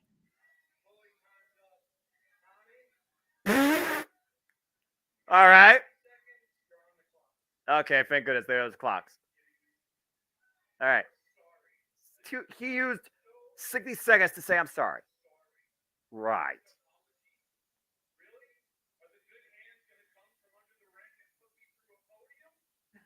That could happen, actually.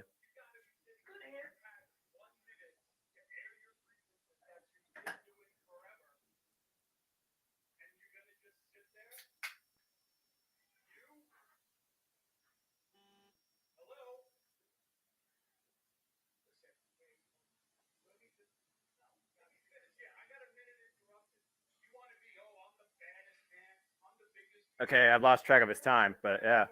Yeah. Oh, here we go. Bring the mother card out. That's what really triggered Dreamer in the first place.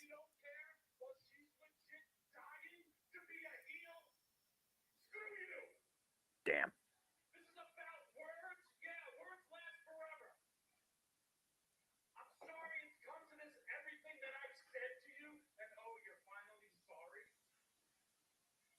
Believe he's never sorry for anything in his life. Damn.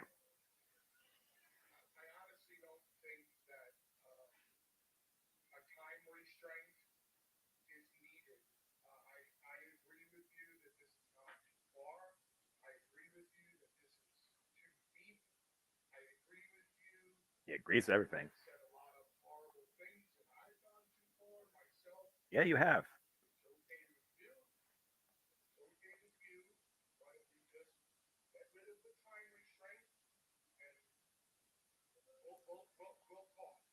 Yeah. All right. Fine. I'm actually cool with this. Let's turn this podcast into a promo.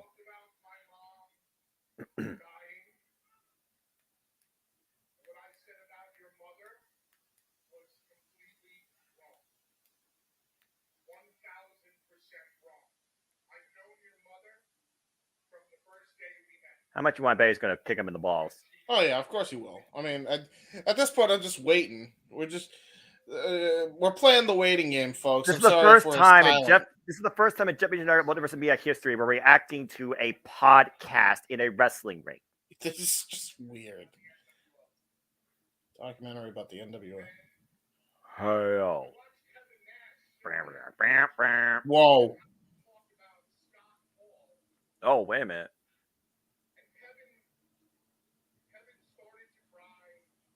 Hmm.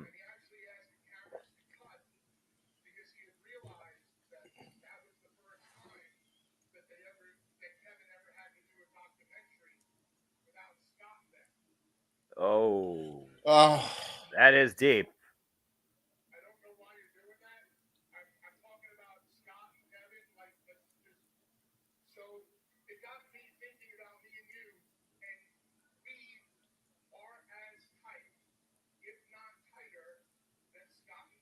Yeah, well. There's some truth to that, to be fair. There is truth to it, yeah. I thought he was going to literally kick him in the balls.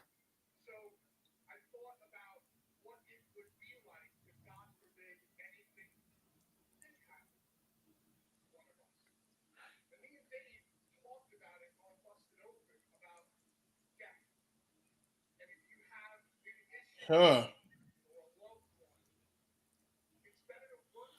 I was just waiting for Debo to make his return and do a 3D. I mean, the Team 3D reunion, I'm busted open. Yeah, probably.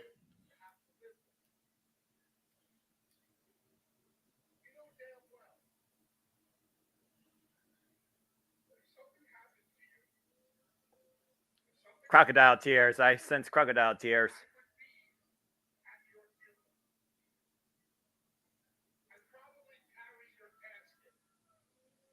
And then drop it.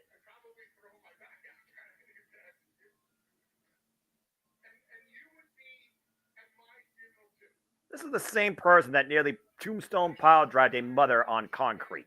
Yes, this is the same motherfucker who 3D Beulah McGillicuddy with Devon. This is the same dude who just tried to annihilate Mickey James. This is some bullshit. It's the same dude that screwed Brooke Hogan more than one way. Mm-hmm. And Brooke Tessmarker. but that was okay because she was nice. And it seemed like they did mend things when EC3 tried to bring her in for blackmail and failed.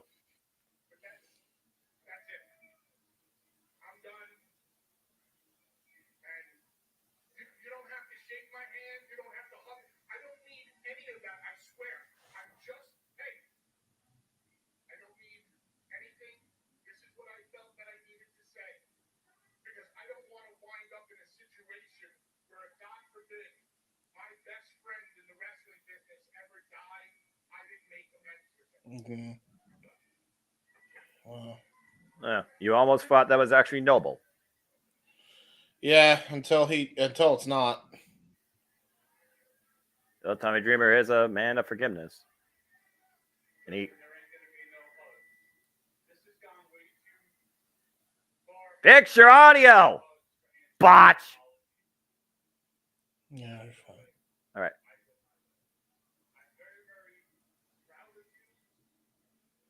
Don't have the microphone too close to the other microphone. It's causing feedback clearly.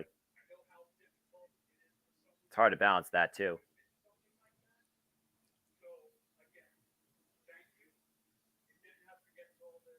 It really didn't. We got 4 matches left. 2 of them are title matches. Let's keep the show rolling.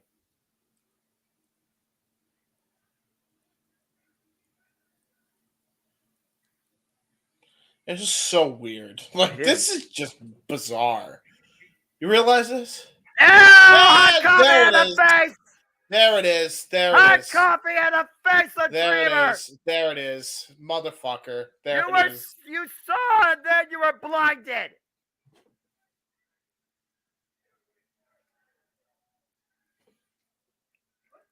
Dude. And fucking Dave LaGreca got fucking friendly fire, by the way. Well, LaGreca, this is not your world. LaGreca, this is not your world. Get out of the ring. We do not need a casualty. No! Oh, no! God! That's a hot coffee mug right in the face of Dreamer, dude.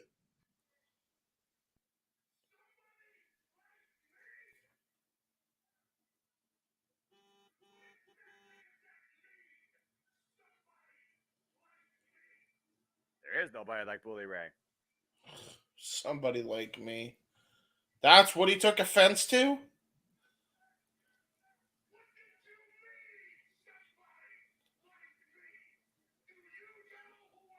There's the classic phrase. Ooh. Do you know who I am? This is uncomfortable, dude. And Dave LaGreca's down on the ring, too. Yeah, Dave LaGreca got a chair jammed in his gut. So, this isn't good. Does this mean it's been canceled? I have no idea. What just happened? An implosion. No shit, but...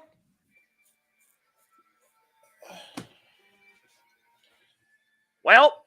I expected it, and I'm like, wait a minute. No, leave Dave alone, man. He's a defenseless old dude. He's not a trained pro. All I know is, Busted Open viewers, you might want to watch out for your next episode because chances are Bully Ray or Tommy Dreamer may not be on there, and it may not be a one-off. It might be Mark Henry going forward. Just Mark Henry. After what we just witnessed and heard from both these men, we saw that.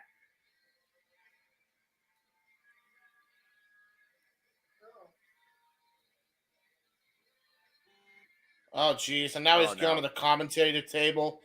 And now he's screaming at Matthew Retrold.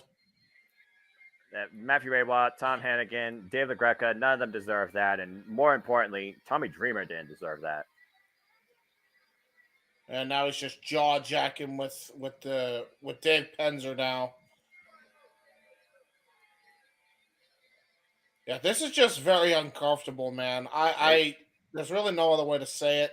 Yeah. Oh, no. Yeah, that's let's move on, shall we? Wait, what?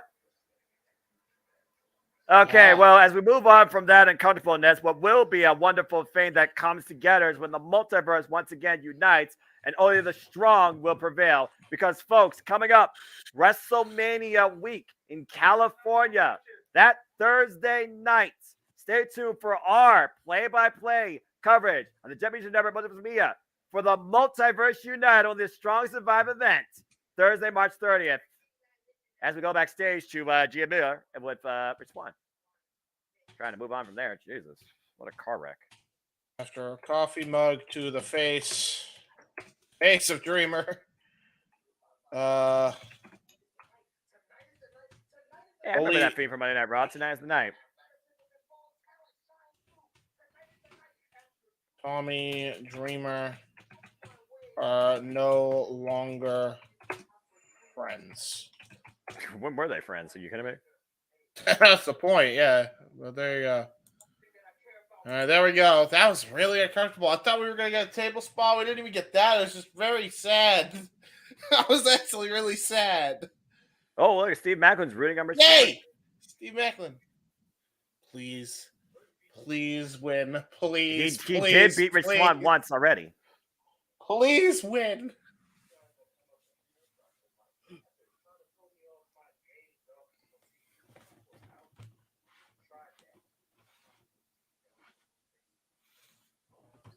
Both these men need to stay composed. They got matches ahead. Nothing They do. is done yet. One's got a shot for the Impact World title if he wins, and the other one has the shot tonight. And Rich Swann only has to beat one man. Macklin has to beat three.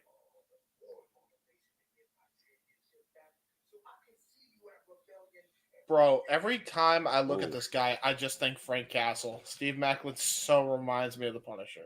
You are definitely not wrong.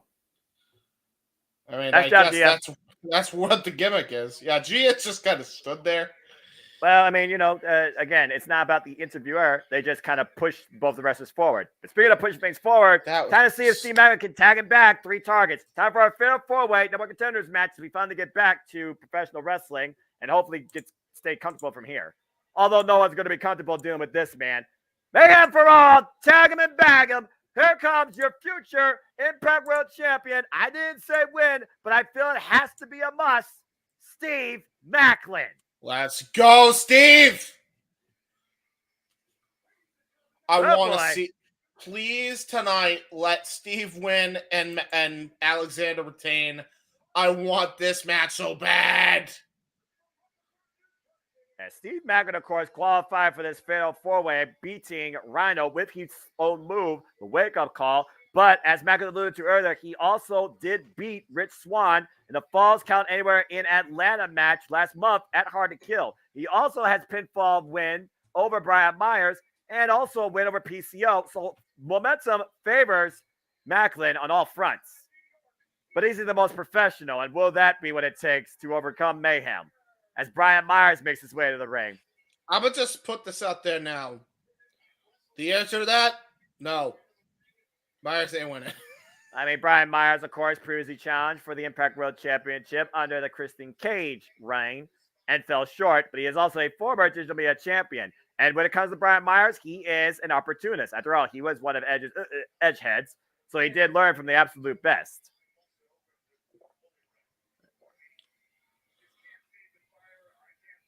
Again, they're trying to, move forward from the uncomfortableness. I mean, we were watching it, dude. They were there sitting ringside to that nonsense. Yeah, that had to have been really awkward, bro. Yeah. Not to mention Bully Ray stepping up to you and being like, oh, we got a problem. You look at me, we got a problem. Hey, it's the Southern Heavy Metal Rebel, Heath. The redneck rebel himself. He got kids. And a former Impact Tag Team Champion, previously challenged for the Impact World Championship against Moose and fell short. I like Heath, man, but he's got a tall order when it comes to PCO and Steve Macklin in the same match, as does Brian Myers, by the way. Yeah, but the one that might be the most unpredictable might literally be the most dangerous. Perfect Creation 1, where I feel like the only thing he's figured about is Eddie, and Eddie's not even involved in this thing. But here comes PCO. You cannot kill what won't die. The French-Canadian Frankenstein. Bro. Of course, PCO defeated Shira to get in this fatal four-way dance, and psychological warfare cost Eddie Edwards getting involved in this, which is why He's just is pointing, also and in this field. he's like, I got fans. Hey, I like you. You're good people. Man. Again, PCO was literally left for dead outside the desert of the freaking Nevada area. And here he is tonight in Las Vegas with a chance to challenge potentially for the Impact World Championship. And believe it or not, this guy is a former Ring of Honor World Champion. Mm. So do not underestimate PCO because his unpredictable nature might be his greatest strength. That is very true. There are no countouts. There are no disqualifications. First pinfall or submission is the new number one contender for the Impact World Championship and will face the winner of tonight's main event at Rebellion. Big chance here for Steve Maclin, particularly, who is the only individual to not have any sort of World Championship gold, but also has not challenged yet for the Impact World Championship. A double fold. Bell rings are underway. PCO, Heath, Brian Myers, Macklin, and all three men immediately gang up on the French-Canadian Frankenstein. Honestly, really good strategy, to be honest. Yeah. But again, he's not human, so how do you stop a non-human? You try and gang up on him. Oof. Big right hands. And now PCO throwing himself in the Macklin. Oh, my word! Jesus almighty Christ. And right now, we are down to two men in the ring, and you see PCO's reckless nature coming into play as Heath and Brian Myers square off here. There's a reversal. Nice elbow strike. Again, both these men have challenged previously for the Impact World Championship and failed. Oh, jeez. I'm not sure who got the worst of that shot. I think PCO went into the the turnbuckle post, but I couldn't tell the camera. Brian Myers sent to the outside of the ring. Heath now the only one inside. But he's got to bring somebody in to cover that. Well, what's Heath thinking here? Uh-oh. Off the apron. Whoa! Anton! Wipes out Brian Myers and Macklin.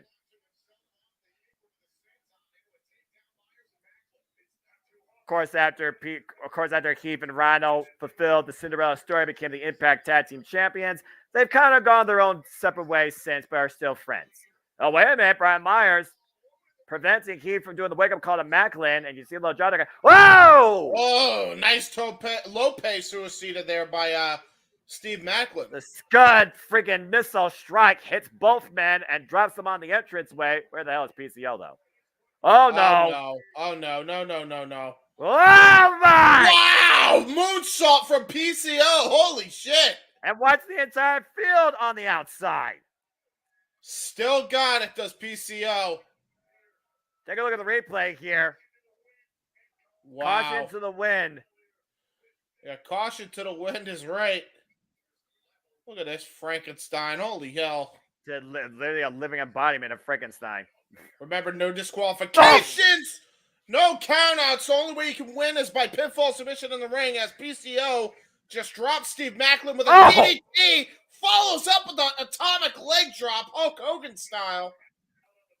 But again, you can't get the win on the outside of the ring. You have to pin someone inside. And to PCO's credit, he also has a pinfall victory over Josh Alexander back in 2018 as Brian Myers goes face first to the steel ring steps. Oh, did he ever go face first into the steel ring steps? The last time Josh Alexander and PCO were in the same ring was back at the Multiverse last year in tag team action on opposite sides.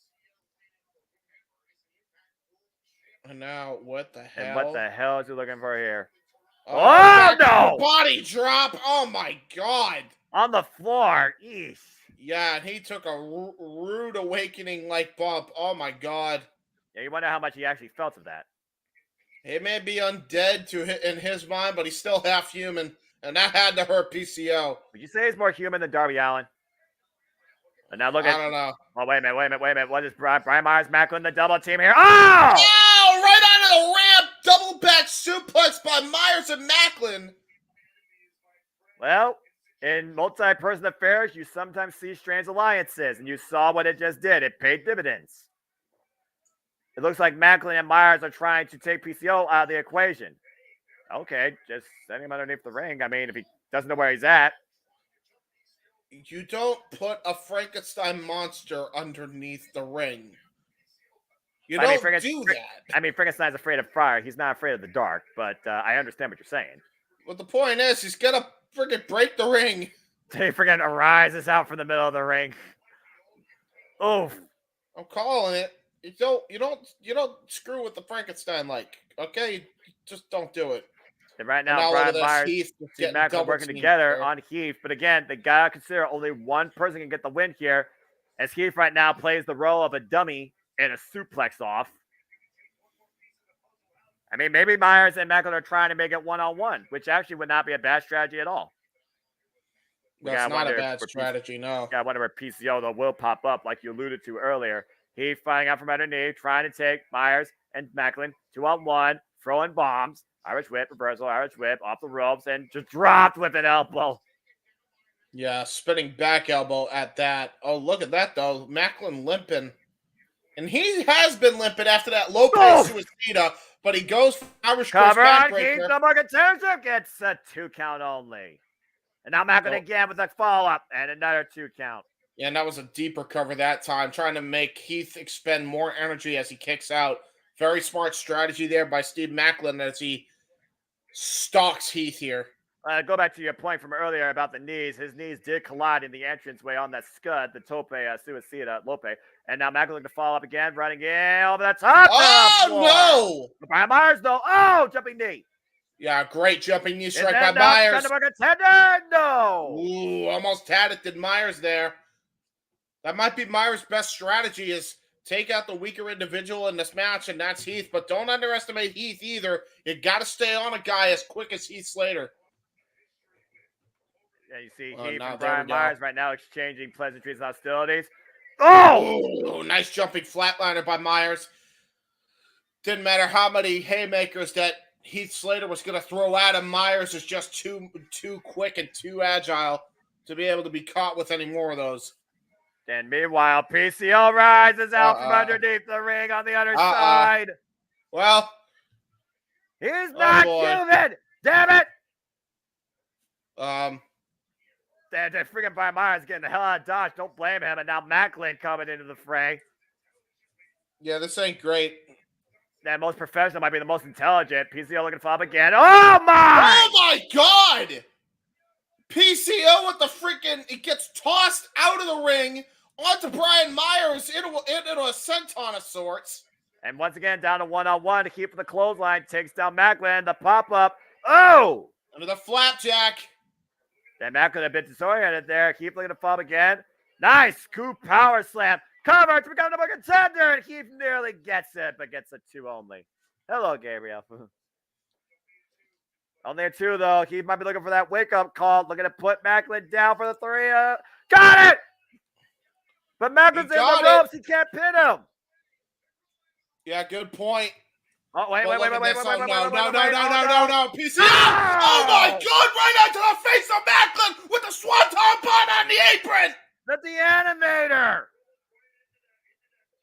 And meanwhile, Brian Myers following up. Cover. Schoolboy. 1, 2 to steal it. Almost got it. And now look at that, Heath Slater. Myers. And Brian Myers picking up speed once again. Spear! What a brutal spear. Cover. 1, 2. No! That was a great kick up there by Slater. That was just pure heart. Talk about the ultimate opportunity there for Brian Myers. He nearly got the win. And now he's looking to Well, I did say he was trained by the ultimate opportunist, right? PCO back in and falls up the clothesline in the corner. PCO might be trying to hide the pain, though. I do want to point out that after he did that swanton, he may have hurt his arm. Scorpion death drop there by PCO. That's more of a reverse DDT, but I do understand what you're saying. But again, adrenaline makes a man do crazy things, but also being buried alive, I feel it adds to that. And PCO off the top rope. PCO salt! Wow. The cover! The 1, the 2, and no! With a shovel, Eddie Edwards! Uh-oh. Uh-oh. PCO had the win there. Oh, damn. Shovel shot to the face. Well, Eddie Edwards, he's trying to get rid of PCO and because he's scared. Well, And now here come wants to referees trying to send him to the bury this back here. past. The shovel to the face of PCO. PCO down and out. Yeah, PCO Again, is down and out. PCO cost Eddie Edwards in his qualifier, to be fair. And look at Heath. Look at Heath. Wake up call! Yo, wake up call, zigzag. Wait, Oh, wait a minute, Macklin! KIA! Kill on arrival! Cover McMahon! 1, 2, and Macklin! Yeah! Contender! Yeah! Steve Macklin finally has a 100% guaranteed shot for the Impact World Championship. I am a Steve happy Macklin is your Steve new Macklin fan. #1 contender. I am a happy Steve Macklin fan tonight. Whoa.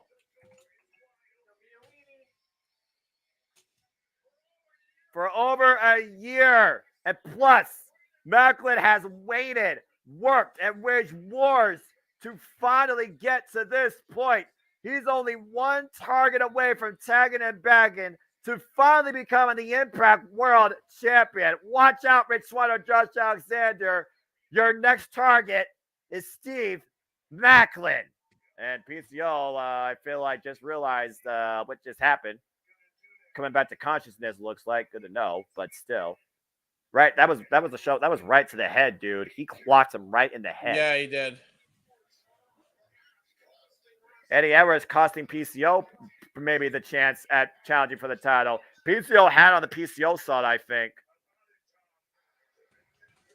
Wait, what? Oh, wait a minute. Hey, hang on a second. Here come the X Division champion after winning the Monsters Ball last night. Where is Trey Miguel doing here? I mean, Toledo represent my hometown, but he wasn't scheduled for tonight. He was not scheduled for tonight. All right. I said cut it, says Trey Miguel.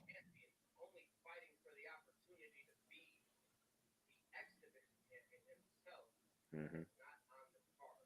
Yeah, about wow. Prime against the X Division.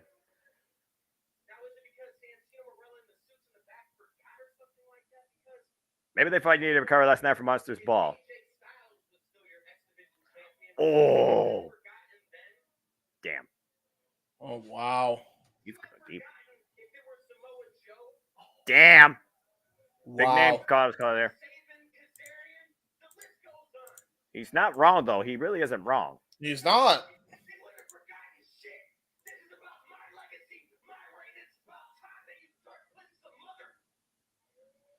Whoa. Dude, relax.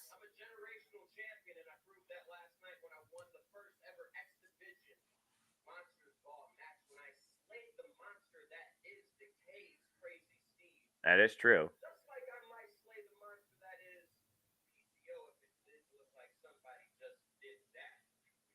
Careful, Eddie. PCO. Oh, no, wait a minute. You PCO just is alive. He's alive. What have you done?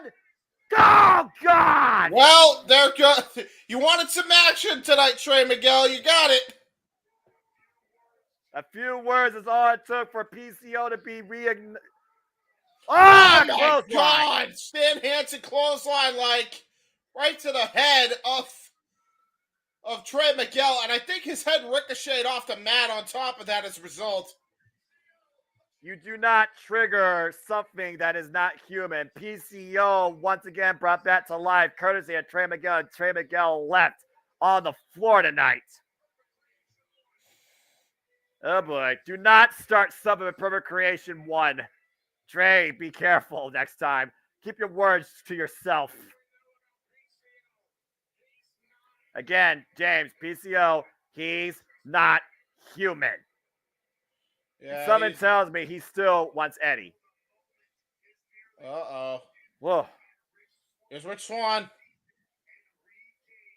Still to come, of course, tonight, our Impact World Championship main event. Rich Swann preparing for a moment, 2 years in the chase, trying to take out the Iron Man, the standard, the current longest reigning ever Impact World Champion, Josh Alexander. I can only imagine what's going through that man's mind tonight. In the meantime, we're going to go to 6-man tag team action as it's time to see where the clock stand. Time Machine takes on Bullet Club, and Kenta makes his Impact Wrestling debut.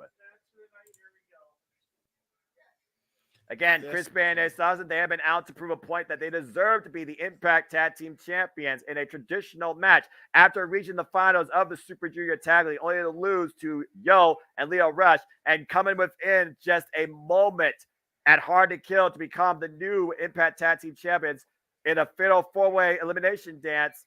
We've seen singles encounters with Kushida and Kevin Knight. We've seen tag team encounters. And most recently, Kushida has gotten the better of Chris Bay. But tonight, Bullet Club is out to prove a point with an ally.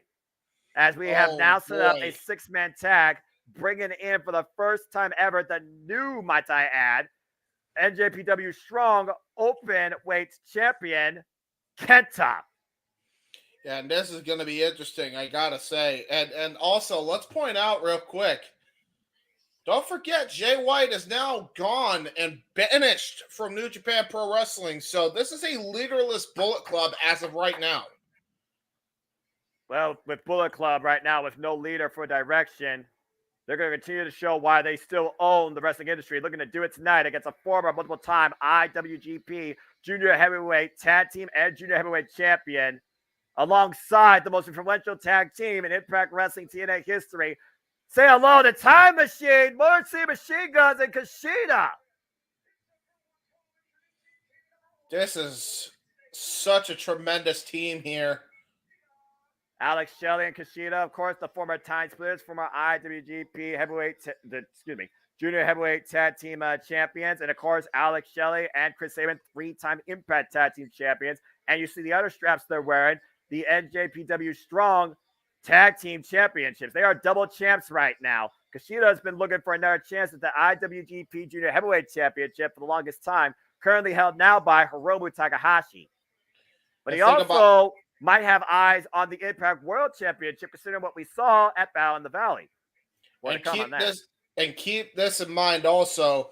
Time Splitters, when you put all these men's accolades together, they have won over 24 championships combined. Here's your favorite auto-tune theme, James. This theme song fucking sucks. This is the worst auto-tune that's ever been done. Well, that being said, this might be the most dangerous trio now in Impact Wrestling. Say hello to Chris Bay, Ace Austin, and you see him with the strap now, Kenta.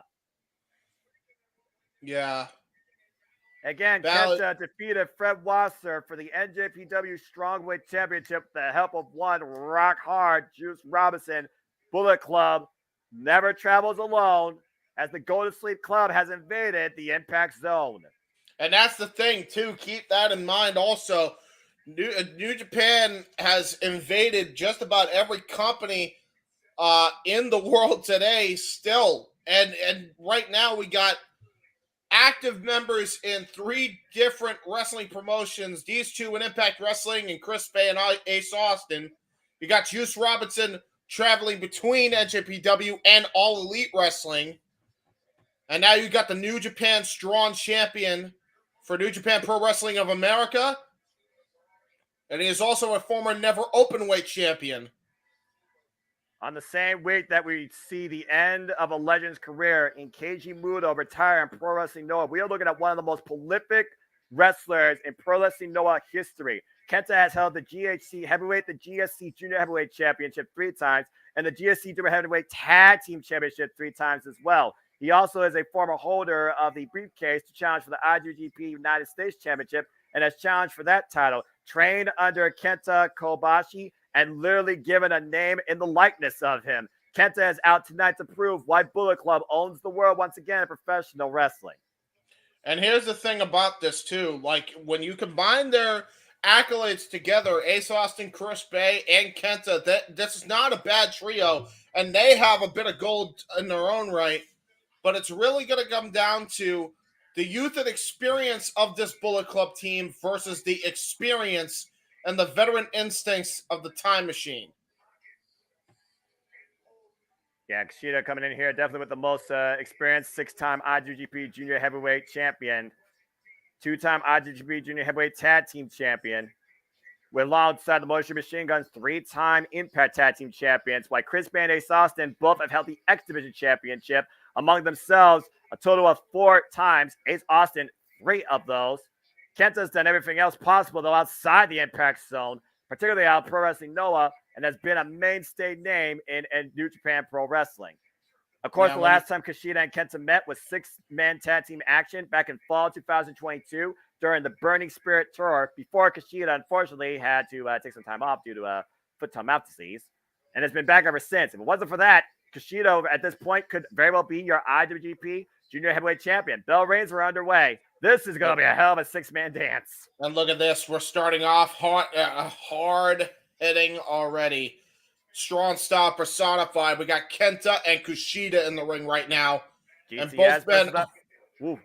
GTS versus the hoverboard lock as Kenta goes into the ropes. And shout out to our All Elite Brother King. Check him out on the Don DeMarco Show on Nifty Productions, folks. King, too sweet. And right now, look at that. Going to try to go for a grapple hold here as Kushida. Standing switch Kenta right able to do a reverse switch. A nice reverse switch of Kenta. Ooh, look at this. Just trying to see one man try to ground the other. You see almost Kenta, though, sporting that kinesio tape on the left shoulder, though. Yeah, and we know that Kenta has had a history of shoulder problems throughout his entire career, starting back in WWE. Yeah.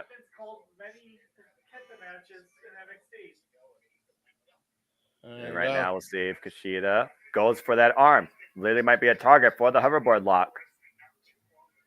Oh, wait a minute. Oh! And there's the striking game of Kenta.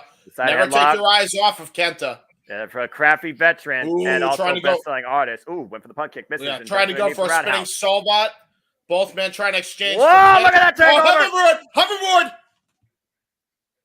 Hoverboard! Immediately, Kenta, sense of urgency, was able to reverse the hold. Head takeover. Head scissors. Stalemate. Oh, nope. Still going back to the head short takeover. Senses again. And once again, fights out of it. Stalemate. Great chain wrestling there by both men. And again, Kenta in the corner right now, though. Kushida and Kenta building some distance. Now look at this. Looks like we're going to reset things here. And there's Kenta. Let's see what we do. Going to tag in the Art of Finesse, it looks like. Wait. And tag to Chris Bay, as you alluded to. Chris Bay and Kushida picking things up from yesterday. So or excuse me, a week ago. It looks like we're going to have Chris Bay and Kushida go one-on-one. And now look at this. Happy Friday, folks.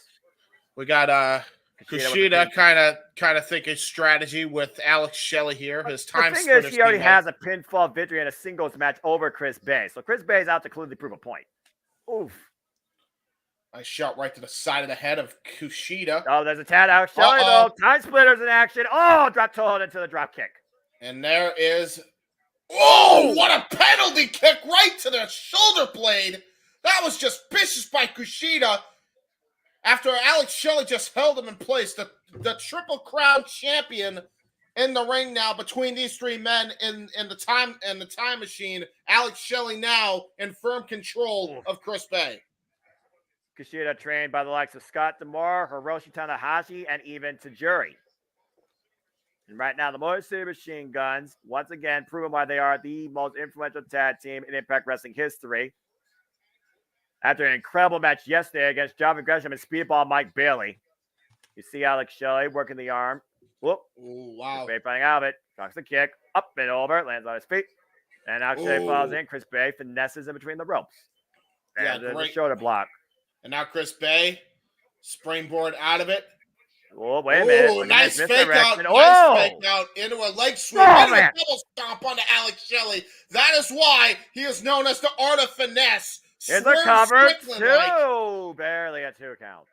And we all know the history of back issues Alex Shelley's had. Tag to Ace tag Austin. to Ace Austin. We know how great Swerve Strickland is, and that was basically very Swerve-like that Chris Bay just did. And now Ace Austin looking to take advantage here into his own arm lock after a double knee stomping. You know what he has up his sleeve. Oh, you know what he has up his sleeve. No. Ah! No! Oh, no! Oh, he gave Alex Shelley a paper cut between the fingies. Oh, the phalanges, no. Oh, man, that just sucks so much as the sweat seeps into that scar. Stinging and searing pain. I don't care who you are. Paper cuts suck. Especially a forced one. Nice suplex cover. Barely a 1 count. Great Alex Shelley right now feels a little insulted with that. Yeah, as he should. He just got a paper cut. I mean, how many times have you gotten a paper cut, James? Yeah, not by an opponent. Okay. Then Saban Saban and Alex Shelley. Tag team cohesion. Whoa! Ooh, nice double drop kick by the Guns. And now Chris Saban in. Here comes one of them. A cover.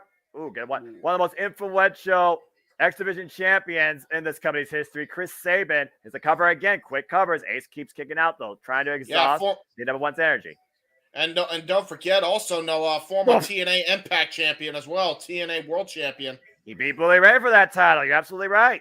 Off the ropes. Oh, wait, though. He wants to roll through. Drop toe hold. Oh my God. That's just brilliant forward thinking by Ace Austin. Great counter wrestling into the leg sweep. Right into the kick to the upper back. Oh, wait a minute. Drop down Alex Shelley. And though, got caught. And now Chris Saban taking advantage, taking the opposite side off. Now Kushida with the front chancery. God. And Alex Shelley with the Boston Crab. Double submission. No. Saban picking up speed. Drop kick to the face. Jesus. Not for nothing. So they were able to do this, no problem. Wait, Kazner, don't roll through. What are they gonna do here? Look at this. Ooh. A wheelbarrow? Oh, Jesus. Great trios of offense here by Time Machine here. Well, again, we're talking about time splitters, Motor City Machine Guns combined as one. It's the fusion that Dragon Ball Z wished they did the first time. Oh, wow. And Kenta wishes that he was not fused there by the ring post. Oh, no. Oh, my God. First, his ball sack goes into the steel post and then gets held there by Alex Shelley and Kushida for Chris Saban to do a hesitation baseball slide drop kick right to the face of Kenta. Time Machine firmly in control, making sure that this is their era. I'm going to be honest. Ace Austin isolated in the corner. I'm going to be honest with you, Noah. After seeing what these three can do together, if you were the never openweight 6-man tag team champions, who are they? That would be Ren Narita, Minoru Suzuki, and El Desperado, and they call themselves Strong Style. Yeah, if you're Strong Style, or if you're the Gates of Agony, or even if you're the Elite, I'm paying high attention to this match. I'm on high alert when you look at what these three could do together in the ring right now. Right now, Chris Saban locking up the legs of Ace Austin, though immediately at the ropes. Ooh, and Kushida and Alex Shelley kicking away Ace Austin's arm, trying to prevent the break.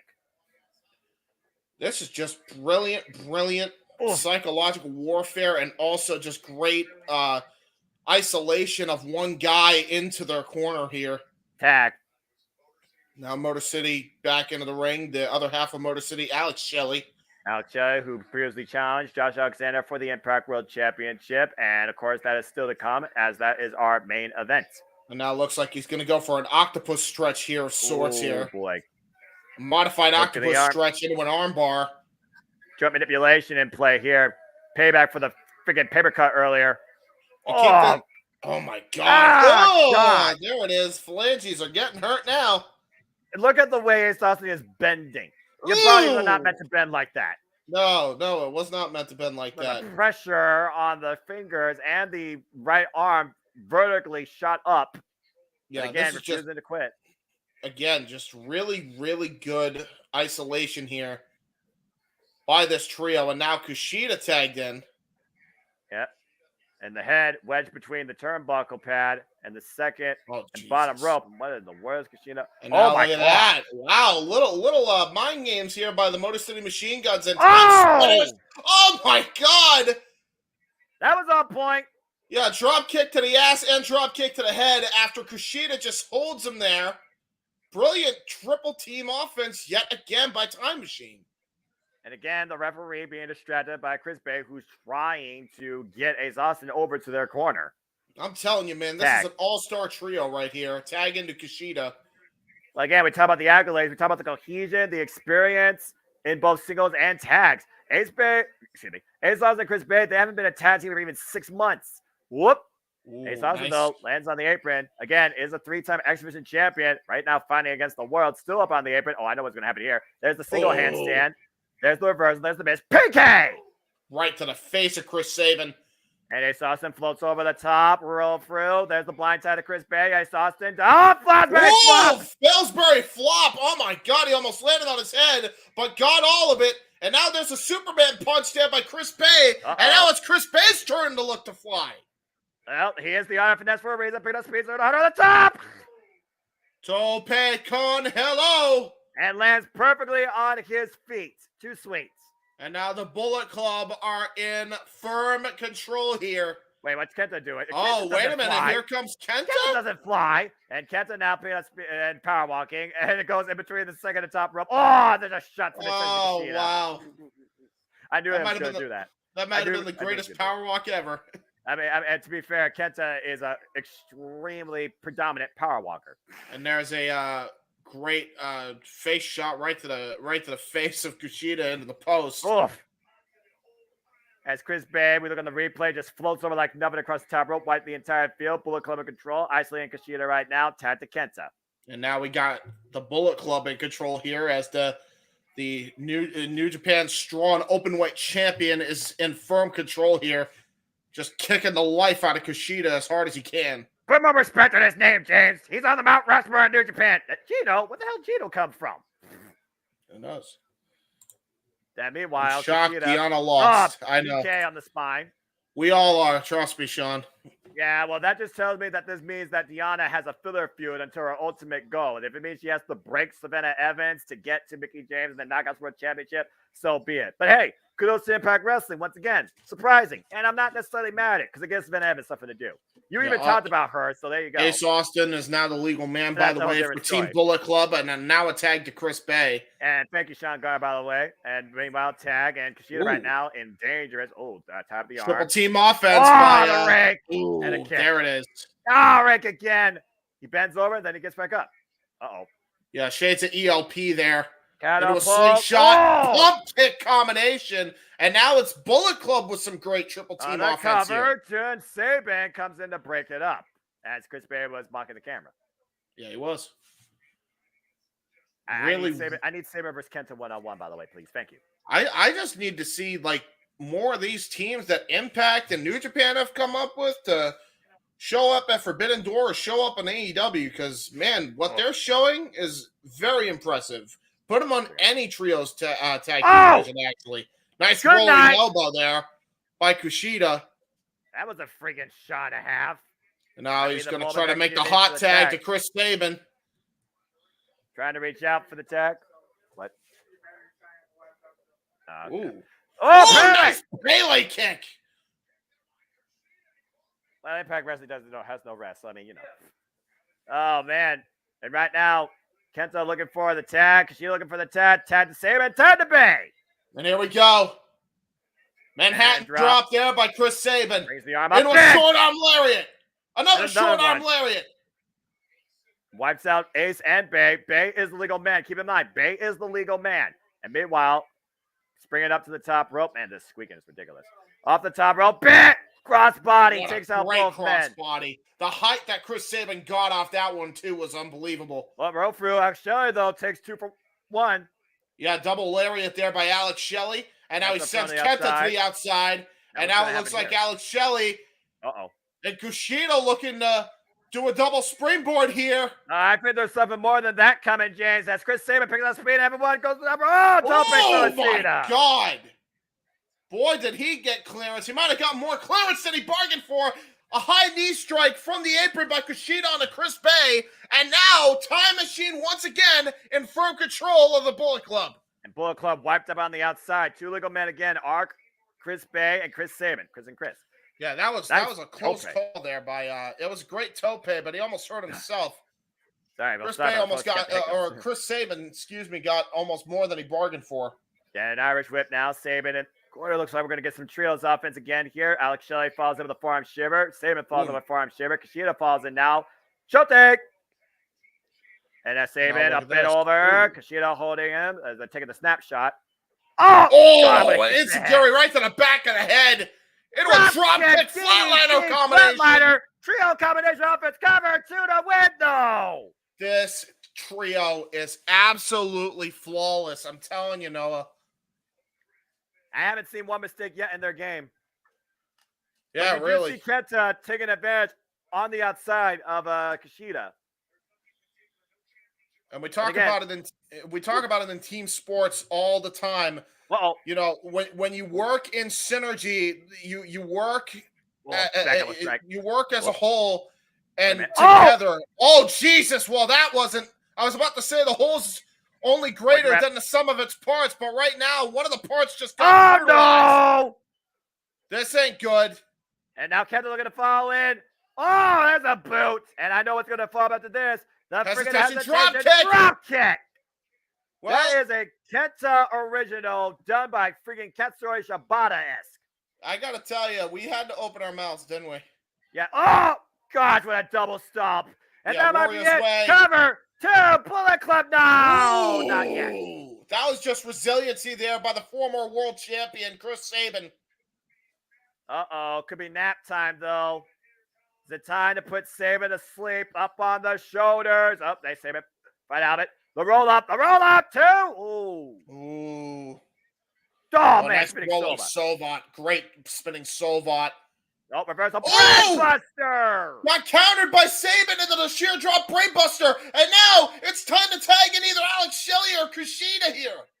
After that miscommunication earlier by Sabin, who had both his opponents. Keep that in mind. Tad to Sabin, though. Or, excuse me. Tad to Bay first. Bay and Ace. Taking out the other side. Tremendous. They're looking for the 1, 2, 3. Sabin in the corner. Misses. Up on the shoulders of Bay. Uh-oh. And in and out. Oh man. My God. Neck breaker covered. 2 after the kick. Oh. Yeah, the art of finesse kick into the neck breaker. But again, Sabin kicks out. And a spin up, by the way, neck breakers. Not only did they mess up his neck, they disoriented him. But Sabin's still alive in this match. Tag to Ace Austin. They're looking for the 1, 2, 3. Is it easy as that? There's the step up. Oh, counted into a pop-up German. And now up the second rope. And there's a tornado DDT to Ace Austin by Sabin. There's the difference right there. Time Machine, while they had some miscues minutes before, I got to say this right now. The difference is Time Machine has worked as a trio while Bullet Club are working as a tag and a singles. And now Kushida on the top rope. Big shot of the head. Yeah, that was a Mongolian shot from the top rope by Kushida. Reversal, counter, handspring, back elbow strike. Kushida in the driver's seat. Kushida's feeling it, looking for the home run. And there it is, looking for the hoverboard lock. Wait, Chris back. Oh, coming in back.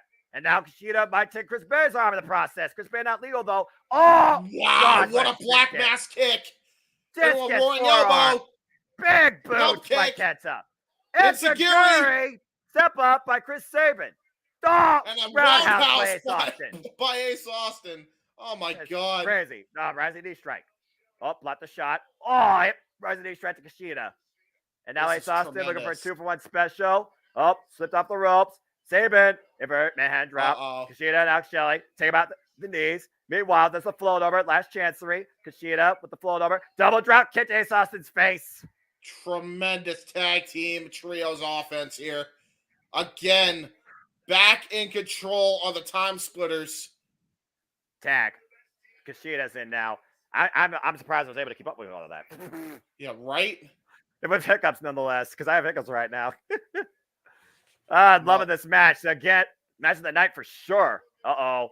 In the Uh-oh. corner. Oh! Oh my God! Elbow strike, pump kick, enziguri combination, and this might be all she wrote. Looking to go for skull and bones, this time with Sabin and Kushida into a moonsault! And meanwhile, Alex Shelley now on the top rope. You were calling for it earlier. Regular skull and bones for the finish, bang, but there is bang. Chris Bay. On the backslide too. Got him! Oh my God! What a freaking upset by Ace Austin. That was just great strategy there.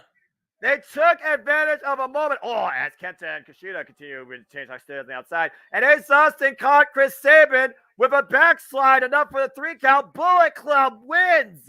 And Ace Austin just pinned one half of not only the Impact with Tag Team Champions, but the NJW Strong Tag Team Champions. And you gotta imagine that is great confidence for Bullet Club and a leaderless effort right now for Bullet Club. They just got a big W here against the champions. That's tremendous. Sweet. What too sweet of a victory indeed.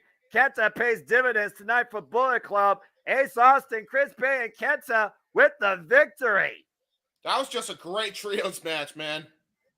That was an incredible trios match. But coming up next, that was an incredible trios match, excuse me. But coming up next, the action rolls on as we only have 2 matches left because it's time for our double main event as the Knockouts World Championships on the line. Oh, man, that was incredible. Whew, as we catch a moment to breathe here. That was great. That was freaking great. That was definitely awesome. need to see more of Time Machine. Put them on the freaking Multiverse show for sure. Yeah, put them on the Multiverse. Well, they can't because I think Kushida has a championship shot. But Forbidden Door, right. I would totally put them on the card. Like, definitely for the trios titles, if nothing else. That would be awesome. Well, it's going to be awesome, at least for one individual, and it may not be an individual involved in this match. It's going to be this smashing championship affair. And I'm not talking about the British variety. I'm talking about Masha Slamovich, who's looking to see if 3rd time's the charm as she goes after the richest prize for the knockouts in Impact Wrestling. Can Hardcore Country overcome an absolute, certifiably obsessed, focused killer? Right. As we get the subtitles here because she is Russian. Thank goodness for subtitles, right? Again, she stuck her head first in the mat. She put her to sleep. Masha has left her mark on the Knockouts World Champion. At this point, it's Masha walking in with the psychological edge. She's choked her out. And honestly, people still say when Jordan Grace was choking out Mickie James, she did tap. If Mickie James is caught tapping tonight, then she will lose the Knockouts Championship. She refuses to believe that she tapped out hard to kill. People argue that. Will Mickie submit or will Mickie overcome? Because at this point, Masha Slamovich doesn't even care about just the title. She willingly will end her career with her own hands. Time to find out if she fulfills that promise. Mickie James, Masha Slamovich, first time ever matchup. It's for the Knockouts World Championship. And you got to imagine Jordan Grace is watching on. Here we go. Let's take a look here as I briefly talked about with the tail of the tape. You see the hometown advantage. You see the finisher. See the career highlights. 9 months undefeated Masha was. Mickie James, a 5-time Knockouts World Champion. Mickie has the Mickie DT, while Masha has the snowplow. 24 years Mickey's been involved in the game, while Masha's only been involved for 7. The height advantage slightly goes to the champion. It's Virginia versus Russia in Las Vegas. Here we go, James.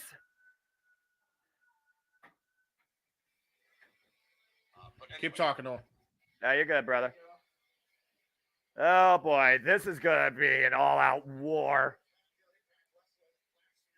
Again, ever since Masha Slamovich became part of Impact Wrestling, she has been an unstoppable force till she faced the Juggernaut. And ever since then, she's been looking for a comeback. And now she has that chance. After defeating Killer Kelly, Tyler Wilde, and Deonna Purrazzo at Hard to Kill, Masha Slamovich ensured that she would get this 3rd time at the ultimate prize tonight. But can she beat a veteran like Mickie James, who put everything on the line during the last rodeo. And now that that's over, is the champion even more determined than before to hold on to the gold? And there's Hardcore Country Mickie James. Mickie James is out now to go down as the greatest Knockouts World Champion of all time. And in her 5th reign, her first defense comes against Masha Slamovich. Again, is the rear naked choke the Achilles heel to the Mick DT and the chick kick? Does Mickie James has a countermeasure in play for that? Mickie James is not a submissions wrestler, and that might play to Masha Slavovich's advantage here. Then again, if Masha gets too full of herself, DQ means Mickie James could retain, but she still might leave with an infallible statement.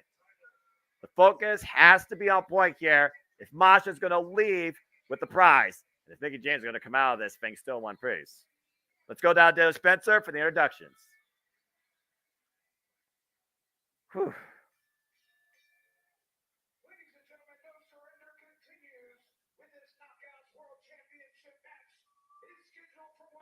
One fall. I do it.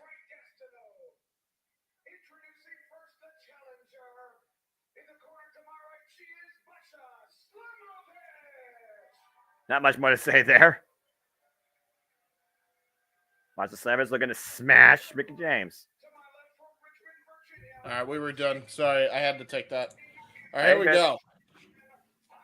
Hardcore Country, Mickie James. That pink might be shedding red before this thing's over. All right. Yeah, and that's the thing, man. Like, Mickie James has got a tall order right now, I'll tell you. Mickie James, though, has been very consistent, though, James, winning her last 9 matches, while Masha Slamovich, before Hard to Kill, lost 3 in a row. That's a good point. Bell rings are underway. Here we go. Now look at that. Collar elbow tie up. Mickie James, this is a vicious collar elbow tie up. You can tell this is personal right away between these two. Well, I mean, Masha Slamovich made it that way when she said that she wouldn't mind ending the career of Mickie James while taking the title in the process. And after being choked out, you know Mickie James is out to prove a point tonight. The viciousness of that headlock takeover, just that by Mickie James, and now into a great, just maintaining that chin lock right now is Mickie James. You don't stay involved in this industry and fry for even the darkest of times 24 years without being a little bit dirty and aggressive. That is fair. Speaking of dirty and aggressive right now, look at the way Masha Slamovich has this arm wringer in on Mickie James, but a nice counter into a cartwheel into an arm drag. Whoa! That was great. Great counter there. Keeping the arm down in the process while still holding on to the wrist lock, keeping Masha Slamovich in close combat. And someone said that's not really a wise strategy against a striker like this. And let's just put it out there. Masha Slamovich is a brute. She is a striker. Mickie James, though, she could be hardcore all she wants, but to beat Masha, she's going to have to be more technical, I feel like, here. And Mickie James is not a submissions wrestler. You see Masha right now with the agility. Oh, the drop cover. Oh, wait, pressure on the arm. And pinpoint knees to the left arm, grounding. Masha, this is very smart here by Mickie James. This is really good strategy by Mickie James. Yeah, watch the hair. Again, Masha Slamovich, she has that rear naked choke. Mickie James has the Mick DT. I don't know if Mickie James has a submission, and that might be the difference maker. We haven't seen Masha Slamovich submit or tap out at all in Impact Wrestling, except to the cover, 2, crucifix, except to the Peraza back at Knockouts Not Down before she was officially signed to Impact. Oh, wow. Great knee strike, kitchen sink style by Masha Slamovich. Oh, there it is. Oh, man. And immediately Mickie rips her off. Oh, that big nice boot. pump kick. Again, that just triggered Mickie James. There's a big kick right there, rocking Masha to her knees. Look at the shape Mickey's in, by the way. There's the cover. 1, 2, no. Ooh. Good kick out there. It might play to Mickie James' advantage to keep up with these quick pinfall attempts. Sean Garner says, hope Mickie wins. Well, again, we don't know what's next for Mickie James, but she's already been called out by Stardom talent. So put that in perspective. As you look for the next please. Uh-oh, counter. Oh, man. Nice stun gun. I would love to see her versus Mercedes at Multiverse United. Are you kidding me? That's another one's been called into question. Also, Mercedes Monet's been caught up by Stardom talent, including Asume, the current high-speed champion, who would defend that gold against her ultimate rival, Starlight Kid of Oedo Tai. More details to come. Yeah, man. I gotta tell you, Ooh, and Masha with the ground and pound. Go ahead. there's going to be a lot of new blood in that Stardom Women's division with the IWGP Women's World Championship. I'll tell you. As if they don't got enough new blood with their program as it is, that pretty much is the opposite of a young lion developmental program. It still has developed the incredible talent you have of today, including the likes of Utami Hayashita, who Diana Perazzo would like to face. Oh, yeah, pinpoint kick. That wasn't even a snap nair. That was a hair mare. Three hair mares by Rhythm up too, and Mickey was able to get the shoulder up after trying to kick out and was unable to. This is just a knockdown, drag-out fight between these two ladies. I mean, we're talking about Masha Slam. It's the same girl that, oh my God. Jesus. I told you. Oh, what the hell? My God. Whoa. Oh, my God. Mickey James. That's Jesus. No. Well, I've seen her do a lot of devious things in the ring, including, but not limited to, grabbing the crotch of Trish Stratus. But that might have been one of the more disgusting things I've ever seen Mickey James do, biting the tongue of another woman. Oh, wait, Kohlberger counter with the double knees, the takeover, and once again, oh, look at the arm now. Yeah, look at Kimura. that. Yeah, Kimura lock here. Yeah, the 2006 Mickey James coming back into play, and again, she might need to be crazy, but being crazy might just piss off Masha. Yeah, because Masha's crazier. I'm about to say, who wins the crazy contest here? A reversal. Down on the shoulders, down, and almost pinned Masha for a 3 count. Got 2 out of it. Oh, shots in the midsection. Mickey James fighting from underneath. Elbow strike. Again, we're just firing off bombs here. What truly feels like a fight. Oh, God. What a kick. Rocky in hardcore country. Oof. Just ripping her down to the mat again, trying to story attack her in the mount position. Oof. Forearm smash. And again, Masha Slam is looking to smash worse than Hulk did in the friggin' movies. Cover 2. Ooh, and Mickey James bridges up. Good grief. Masha's not looking to win this fame by any means pretty or technical. She will literally physically break Mickey James if she has to. Mickey James fighting back, though. Once again, elbow strike. Drawing some distance. Up, head scissor. Oh, my. Wow. Okay, now the champ has a momentary opening. Nice spinning soul up by Mickey James into a pump kick right to the shoulder. face. Looking to follow up. Oh, wait, Masha looking to follow in now. Whoa, drop kick. Yeah, shotgun variation. Drives Mickey to the outside. Whew. And things have slowed down for a moment.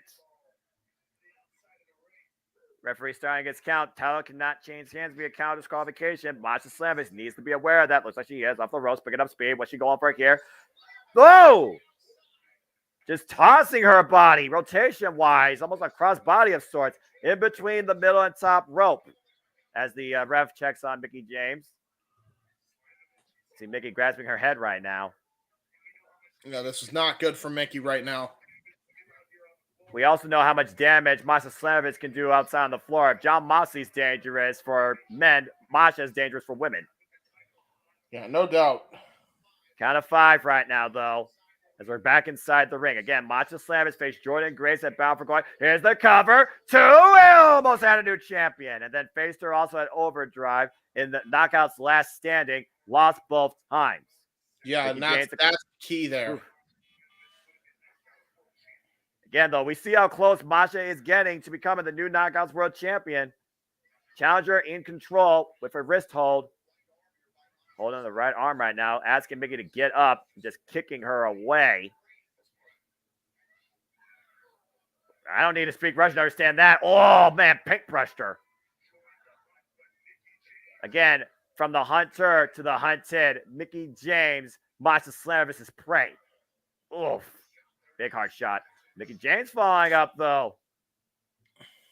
And again, this is Mickey James' first defense since winning the Knockouts World Championship against Jordan Grace at Hard to Kill. No, wait a minute. Uh-oh. Neck breaker. Brutal neck breaker there by Mickey James. Another kick, bending Masha over again. There's the up kick, looking for the combination that didn't work before. Finally got it, taking Masha off her feet. But Masha's back up again. And flapjack and the kip up. Hardcore country in control. And this is where Mickey James is at her apex here. Again, Mickey James has been tested, ridiculed, and absolutely dominated, but also in return has done the same thing in her career. Oh my God, what a high kick. And just right now, Mickey James first in top turnbuckle. Yeah, the extension on that too, by the way. And what's Masha looking for here? More smashing. The forearms in the face. Both women up in the corner. And now Mickey James fighting back, trying to take Masha off her feet. Drops her down to the mat. Mickey to the top rope. Might be looking for... And she flies! Ooh! Death press! One leg! Oh! Wow! Almost had her with the death press pin. Press, excuse me. Yeah, that's right. Just a 2 count off that, though. And I know she only hooked one leg there. She would have both probably a different story. All her body weight on Masha's upper body hooks one leg, and Masha able to kick out. And now Mickey James finally looking for the finishing touch. Is it time for the Mick D-T? Ooh, counter. Ooh, went for the spinning back elbow. Oh, spinning back heel kick. Drop Masha. Good night. Yeah, cover to retain the title. No. Ooh, kick out. Kick out by Masha. Oof. And now is the champ starting to doubt herself. A little bit of frustration I see on Hardcore Country. Put away a lot many people. Let's go for it again. It's third time the charm. Mick D. Uh-oh. Son of a bitch has Mickey James hooked. Oh, no. Not Hito Ganashi. Not this. Bastard driver. Cover to become new champion. No. Wow, Masha almost had it with that. A page out of Kota Ibushi's playbook. Compressing the back and the vertebrae, the entire body of Mickey James for a 2.5. Now who's more frustrated here? Well, I don't know, actually. And once again, back to the smashing. Before oh my God. Spinning back fist. And then the roundhouse. Whoop. Like trying to go for a low roundhouse. Into a Boston Crab. Half Boston Crab. Oh my gosh, what a counter. Look at the way the legs bent. It's not even like... and she's got that bent really bad here. Yeah, it's not even like almost vertical with the body as Masha makes her way to the rope. And Mickey's got to release the hold before the rest 5 count. But that's very wise considering how much those legs were worked over, especially against Jordan Grace. Jordan Grace has to be watching this match on with bated breath, knowing she has a one-on-one. Oh, wait! Look at the bullet choke, and Mickey drives Masha into the ropes to break the hold. Oh, no. That's more leverage for Masha, even with those 5 seconds. Now, just desperation there by the champion. And again, in the ropes. It's the same move that forced Mickey James, some would say, to tap. But again, the 5 count, saving the champ for now, was also the same move that Masha used to incapacitate the champion on Impact Wrestling. Oh, man. And the ropes for leverage, like you said, steel cable blocking the carotid artery. And meanwhile, Masha looking to follow up in the corner. Whoa, God, what a boot. Flush in the face. It's Masha just a 3 count away from the Impact Knockouts World title. Again, falls up in the corner. Jesus. Wearing down the champ. Mickey James down to a knee, trying to get up to her feet. Whoop. Gets out there, but look at Masha. Lands on her 2 feet on the rope. And James scouted it, meeting her there. But Masha up and over. Good roll through. And meanwhile, monkey flip, reversal, cover to the champion. Oh, God! Wow! Mickey James! What a great roll through into the pin. Masha was caught off guard. I thought there was going to be a monkey flip. Instead, she hooked her and literally cradled her. That was like the smallest inside parachute you could see. Mickey James gets the 3. Mickey James retains. You're right. Masha got caught off guard. Wow. And that's the experience of hardcore country, 24 years in the industry. And Masha, third time was not the charm. Let's take a little replay here. I thought she was looking for Cobra, a monkey flip. Instead, Mickie James with her body on the shoulders of Masha, keeping the legs hook, and Mickie James retains. That was a hell of a test for hardcore country. First defense of her 5th run. Mickie James still our Knockouts World Champion. Well done. Whew. Again, Masha Slavis, though, she brought an incredibly good, calculated fight. Physical and technical. She came very close to defrauding hardcore country tonight. But Mickie James didn't go for the last rodeo to become a 0D Knockouts champion for the 5th time. Exactly. What an incredible night it's been here at No Surrender. So far, we have had all our champions, I believe, retained. And again, the next time we're back with you folks here on the JMN Multiverse of Media to cover Impact Wrestling will be Friday, March 24th for Impact Wrestling's Sacrifice. Same time, 8 p.m. Eastern Standard Time. They are going to be in Windsor, Ontario, Canada, from St. Clair College. So stay tuned for more on that and more events to come across the JMN Multiverse of Media. And as I alluded to during WrestleMania week, it is Multiverse United. Only the strong survive. Impact and NJPW collide at the Globe Theater, Los Angeles, Thursday, March 30th, 8 p.m. Pacific time, meaning we will be here at 11 p.m. Eastern Standard Time that Thursday night. And then the next time they're on pay-per-view, Impact Wrestling, will be April 16th, Sunday night, 8 p.m. Standard Time from Toronto. And they haven't been in Toronto now for 3 years, so it's nice to see them go back up to Canada, But again, when we go to Canada, who will Steve Macklin go up against? Is it Rich Swann's time after 2 years to claim redemption, or will once again the Iron Man come out victorious? It's time, folks, for our main event. Whew. This has been a hell of a night. I've loved this show. Even the Buzz Woman fan was like, okay, that was a thing.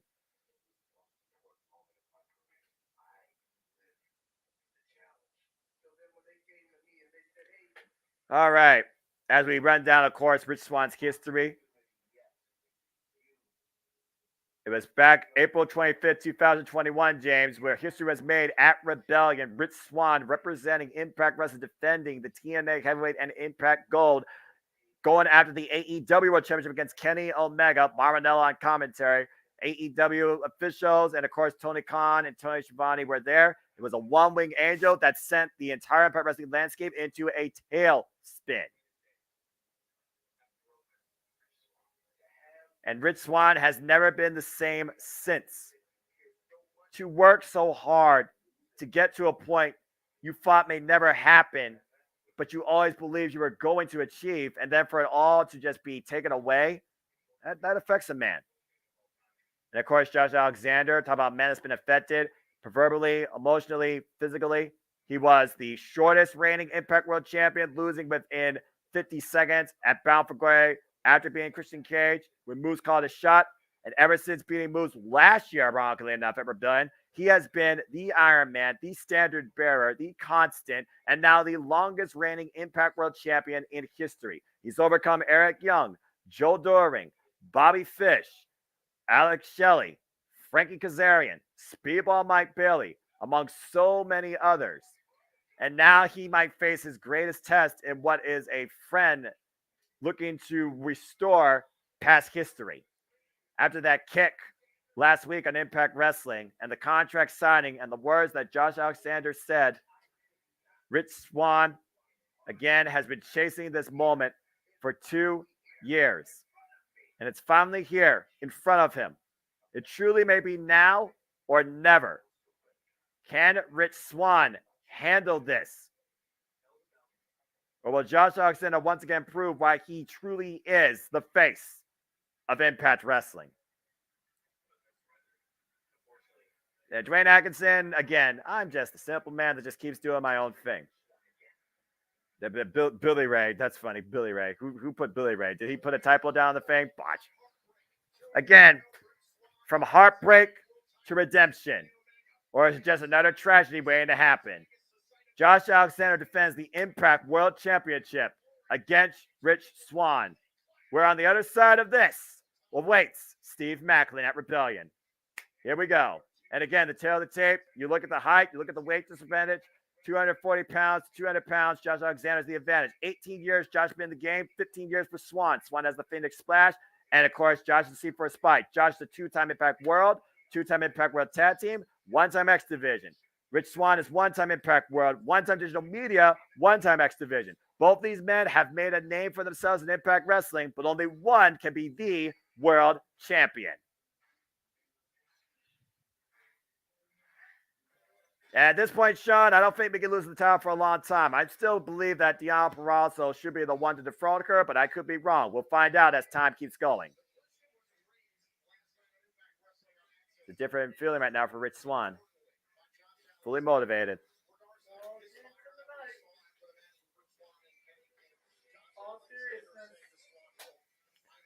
I mean, you gotta be serious if you've been waiting to get back the Impact World Championship after 2 years. Again, Josh Alexander wagered that Rich Swann does not have what it takes to go that depth, to go that distance, to become the Impact World Champion once again. It's almost like that kick he expected last week on Impact Wrestling. And he kind of welcomed it, but he almost wondered, is that all you got? Now, was that just, lip service? Or is he trying to motivate his friend? At the end of the day, these two are friends, but all that matters is who has the gold in the end. Rich Swann is going to have to bring out his absolute best, better than before, if he's going to have a chance to dethrone this man. Oh, yeah, The heart. Sorry about that. As we were dealing with the Slamovich and Mickey James match, by the way, one of my friends got hacked. I'm just trying to figure out. He was panicking, and I told him, just wait. I'll be able to help you tomorrow, or because he can't do it tonight. But I said I can help you tomorrow. Fair enough. I hope everything works out. And again, that's always a hard thing to fight. Speaking of a hard thing to fight, Josh Alexander has been fighting his whole life, coming back from a debilitating, career-threatening injury. Stay tuned for Impact Wrestling Diaries on YouTube. Josh Alexander, I believe the last day of February, as the longest reigning Impact World Champion, longest reigning single run in this company's history, is now inside the ring. We go to Daniel Spencer with our introductions. And then after that, James, you know what I'm going to cue you for.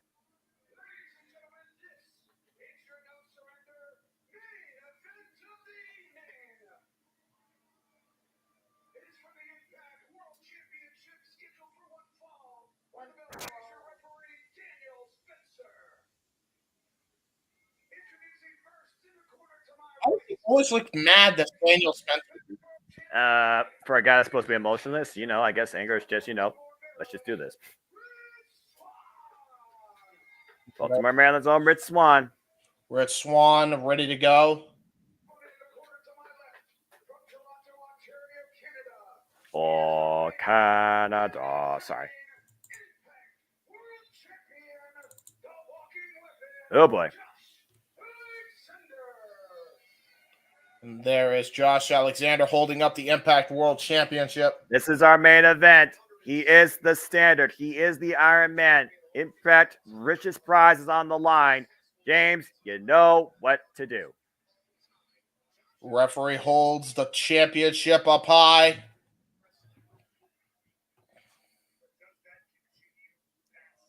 Hands the belt off to Dave Penzer. Both men in their corners. And here we go! Time to find out who is going to still be the Impact World Champion after tonight, with Steve Macklin winning as Josh looks for the handshake immediately. Again, both these men, they've had their fair share of struggles, injuries, setbacks, comebacks, and success and glory in Impact Wrestling.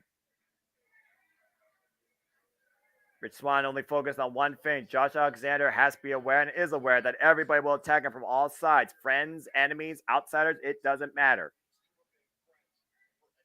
But again, the decade-long relationship, all coming ahead for the Impact World Championship.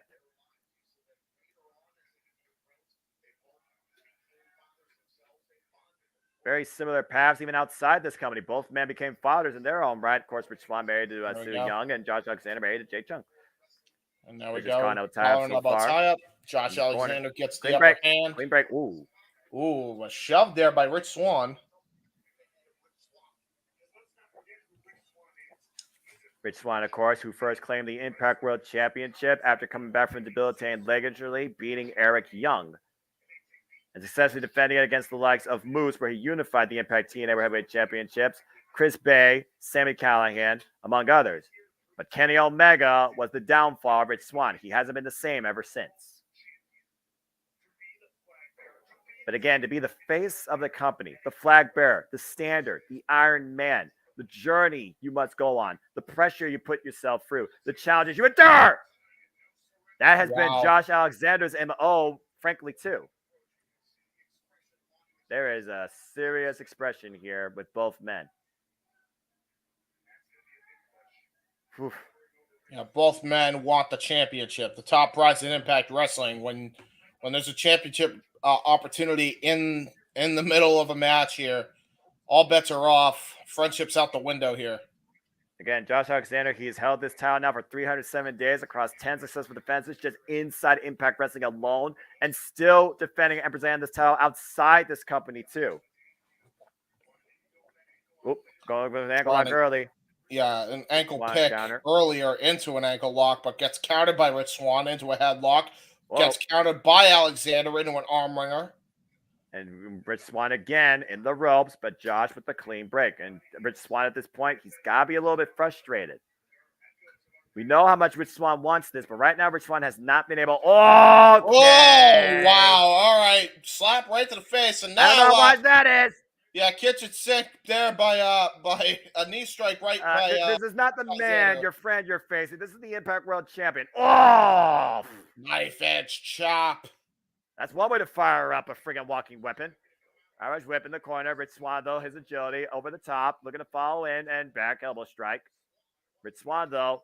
Oh, Josh Alexander just runs for him off the other side. Misses the boot. Ooh. Rich Swann looking to follow up. Tilt the world up and over. Nice ass takeover. Wow. Deep arm drag. Finally grounding the champion. Rich Swann in control for the moment. Just like that. The advantage here for me, James, I feel goes to Rich Swann in the striking department. But for Josh Alexander, it's the technical department. If this becomes more of a physical altercation, Rich Swann might get the better of him. And reversal. Up to a knee. Again, who's going to knock the other one's lights out first? Who's going to break an ankle? Again, Rich Swann's coming back from a leg injury. Josh Alexander literally came back from a debilitating neck and back injury. Off the ropes again. Rich Swann. Oh, shoulder block. Josh does not give away. And just picks the ankle. There's a drop down. Josh with the follow-up. Up the ropes again. Nice agility again by Rich Swann. Up on the ropes. And the agility shown by Josh at this point. Ooh, great agility there by Rich Swann into the single leg drop kick. Rich Swann, of course, held the Impact World Championship for 183 days across 6 successful defenses. The last time that he and Josh Alexander met 1-1, it was 2021, and Rich Swann did win. Oh, man. And hard to kill, ironically. And can history repeat itself? I'm not entirely sure. Gotta imagine the caliber of opponents Josh Alexander has faced since then. The adversity he's faced since then. And suplex, standing switch there. Look for the chop up. Nice. Escape by Rich Swann. Oh, wait a minute. Looking for that kick. That close. That close. Rich Swann had his shot. He didn't pull it. But right now, he's just telling Josh, I could do it. Oh! Oh, now a slap in kind to Rich Swann. Don't insult me. This is for the Impact World Championship. Yeah. Oh, God. Oh, my Lord. What a spinning soulbutt. That may have just broken a rib of Josh Alexander and another one to follow up. Finally taking him down to a knee. Oh, my gosh. The air sucked down Josh Alexander the hard way. Oh, wait. Pick the ankle. Whoop. Ooh, wow. And what a nice evade out of the ankle lock into an Insegiri. Very close, very wise. Rich Swann off the apron looking for the cannonball. Got it. Swann flies off the apron, gracing his shoulder, but still got enough of him to take him down. Oof. And now Swann right now. Again, title can only change hands, be a pinfall or submission inside the ring. No, look at this. Might be a Swan stinger just- right there. You see him shaking Saw- out the feeling in his right arm and hand. Kick Oh! right to the back. That'll bring up the Again. spine. Again, targeting the kidney area, the stomach area, the Cover. back area. And now, side headlock. Really Alexander being smart grounded. strategy. Great strategy by Rich Swann, the former champion. We all know he's called the Iron Man for a reason. Remember, Josh Alexander went 60 minutes plus sudden death overtime defending the X Division Championship against TJP.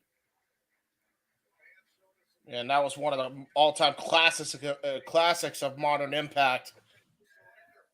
And Alexander right now blocking the attempted suplex.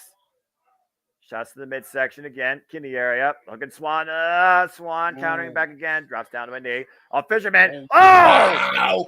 That was just great forward thinking there by Josh Alexander. Realized he was trying to use his center of gravity, was Rich Swann, to block that stalling suplex. So captures the leg into a deadlift, stalling fisherman suplex. That's just raw power. Oh my God! Back body drop, turning him inside out. A 360 in midair, by the way, James. And now the German suplex with a bridge to the retain. Rich Swann with the shoulder up. This is how versatile Josh Alexander has become since winning the Impact World Championship. That Chaos Theory German suplex, shades of Doug Williams that time. Just taking every amount of maneuver and offense that the Impact greats have had in the past to try to put away his opponent here tonight. You want to put up the match grabber in case people are like, what are you talking about? That might help. Fucking hell. Botched. Right Dude, at the you're end. learning. You're learning. Again, you're playing double chair tonight, and I think you've been doing a fair job. Thank you. Right now, Alexander, oh man, what a chop. The thick hands. Again, Josh Alexander says, Impact Wrestling is my home. I own this ring. This is mine, and you're going to have to kill me to take it from me. The show's called No Surrender. There will be no surrender from either man. Someone's body and spirit has to give if they're going to win this tonight. Indeed. And Josh Alexander taking things to the outside. Rich Swann trying to get back up to his feet. Oh, back elbow strike by Swann. Oh, clubbing shot to the back. Sickening. You just hear the thud. Like one of those little snappers you hit on concrete. What's he looking for here? Finally bringing him back inside. Because Josh Alexander's a fighting champion. It's a cover, lateral 2, and holds on to the wrist. And follows up with a shot to the back again. Knee strike. And right now, Josh firmly in control, keeping Swann on his back, instigating him to get up, endure this punishment. Show me how bad you want this. Now Irish whip there. Ugh. Oh my God, what a vicious elbow strike by Josh Alexander. He just almost ran right through him, actually, there. This is what makes Josh Alexander such a dangerous competitor. You hear the audience here. Very partisan crowd in Las Vegas. Yeah, they want Swann. Again, we followed Swann's journey. We've also followed Josh Alexander's journey. So, you know, it's one of those, oh, gosh. Like, who's your pony? Oof. Place your bet. Oh, my gosh. I'll tell you right now, neither one of these men are going to win the pony. Yeah, that's fair. But someone's going to win a share of the purse. It's going to include the Impact World Championship. Paintbrushing Josh Alexander again. Yeah, along with some dental work. Go to Dr. Britt Baker. Oh, God. But speaking of dental work, that big boot man just knocked loose some of those teeth of Rich Swann. Big boot right to the side of the face, dropping Rich Swann off his base. But again, Swann, to his credit, he has the heart, he has the will, he has determination. He won't back down, he won't step down, and he damn sure won't give up. Josh Alexander, at this point, I wonder if he's a bit, two-sided. Again, this is his best friend, but again, at the end of the day, we are competitors for the Impact World Championship. It's almost like at this point, Josh Alexander wants Rich Swann to fight back. But again, he asked the phrase, does Rich Swann have it in him? Oh, I don't know. Oh This my is God. just old school walking weapon right now. This is just old school Josh Alexander from the North, just disrespecting his opponent here. Is he disrespecting him or is he trying to encourage him? Oh, boot. Again, Rich Swann trying to fight back. Finally, there's the roll through. Nice clothesline. Nice Takes clothesline. down the champ. Well, whatever, if that was his intent, I'll tell you, it might have just worked, and maybe not to his benefit.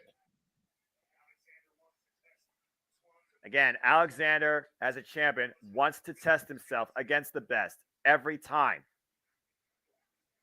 And he wants Rich Swann to bring his best. Ooh, man. What a spinning back fist. Oh, my God. The mouthpiece in that head guard might be the only saving grace for Josh Alexander. Oh! Jesus. Big kick again. Josh up against the ropes. Rich Swann looking to follow and sends both men to the outside. You got Mankind like lariat over the top rope. Both men to the outside now. Both men down. Rich Swann unable to capitalize. Rich Swann trying to feed off the energy of the crowd here. Again, Josh Alexander's reign has surpassed Bobby Roode, AJ Styles, Samoa Joe, Kurt Angle, all-time greats, Sting, Chris Sabin. Whoop. Missed the kick. Oh, wow. Locked him. Look at it. Oh! What a super kick counter out of the discus elbow attempt. And meanwhile, pop up. Oh, wait. Land on the apron. Up the second rope. Whoa! Oh, into a Phoenix Senton there by Rich Swann. Close proximity there on the outside of the ring. Both men down again as the ref checks on them. That was just great counter wrestling on the outside because I think Alexander was trying to go for an alley-oop on the steps. You'll see it here. And then there's Rich Swann able to use his agility to hop onto the apron to do this Phoenix Senton. Well, again, 10 count broken because the ref had to check on the well-being of the athletes. Safety has to be number one priority. You also got to show a fair amount of leniency because this is a championship match. But this is the moment Rich Swann probably has been looking for. But again, does he have it in him? That is the question right now. That is the testimony Rich Swann has to prove. He's going to come out Impact World Champion. Roll through. Splash! Great roll for splash for cover two. No! Ooh, that was close. Oof. Take a look at this. The replay here. The roll through. Got all the elevation on that splash. Got all of it. Hooks the leg, but still Josh in this. Yeah, that was vintage Rich Swann, the Rolling Thunder into the frog splash, standing frog splash, but Rich Swann is not down and out just yet. Now he's scaling the top rope, it looks like. Look at this. Possibly looking for a Phoenix splash attempt here. Josh Alexander, though, moving away. Gotta be aware of the situation. Trying to get back up to his feet. Yeah, the veteran instinct there of Josh Alexander. Oh, no. Oh, wow. Oh, God. Wow, he baited Rich Swann in that time into the Germans. The waist is locked. Oh, God. We're about to go to a suplex province in Canada, in Las Vegas. Yeah, he's about to put his ballot in to run as mayor of Suplex City right now. Yeah, Rich Swann aware of it, trying to resist, trying to break the grip. Holding on with everything he has in the top turnbuckle, top rope in the corner. Back elbow strikes, breaks the grip. Oof. It ain't gonna matter. I'm telling you, Josh Alexander's gonna hit this third suplex come hell or high water. And Rich Swann better be prepared to try to stop it by any means necessary. Oh no. Man. On the second rope, as you say that, and Swann fighting back with everything he's got. Swann up to the top rope now. Josh still there on the second, trying to grab. Oh my gosh. Still grabbed him. Swann, hold on to me. Oh, wow! Oh, trying to go for it. Rich Swann backflipped out of it. Oh! There's a spinning heel kick. Looking for the poison rana. Spikes him. Cover the man. Do we have a new Impact World Champion? Oh, my God. Oh, my God. That was close. Oh, my God. That was so close. Less than half a second away. Rich Swann almost recaptured the moment that eluded him 2 years ago. Look how close this was. That was extremely close. And right now, we are once again at stalemate for Rich Swann, though. Josh Alexander definitely equilibrium brought down to a knee. And Rich Swann, oh, wait, Josh holding on to him. Alexander somehow aware where he is and where his opponent is. Rich Swann looking for the handspring. Oh, my! Oh my Lord! A crossbody out of the handstand elbow attempt! And that may have just changed the complexion of this match entirely. That was the most unique and impactful body splash I think I've seen. He got all of it. Josh may have went to the outside of the ring, but Rich Swann was repelled off those ropes. Right in the ribs, the midsection, everything in between. Probably his face, too, for the looks of it. Big stomp by the chest, by the way.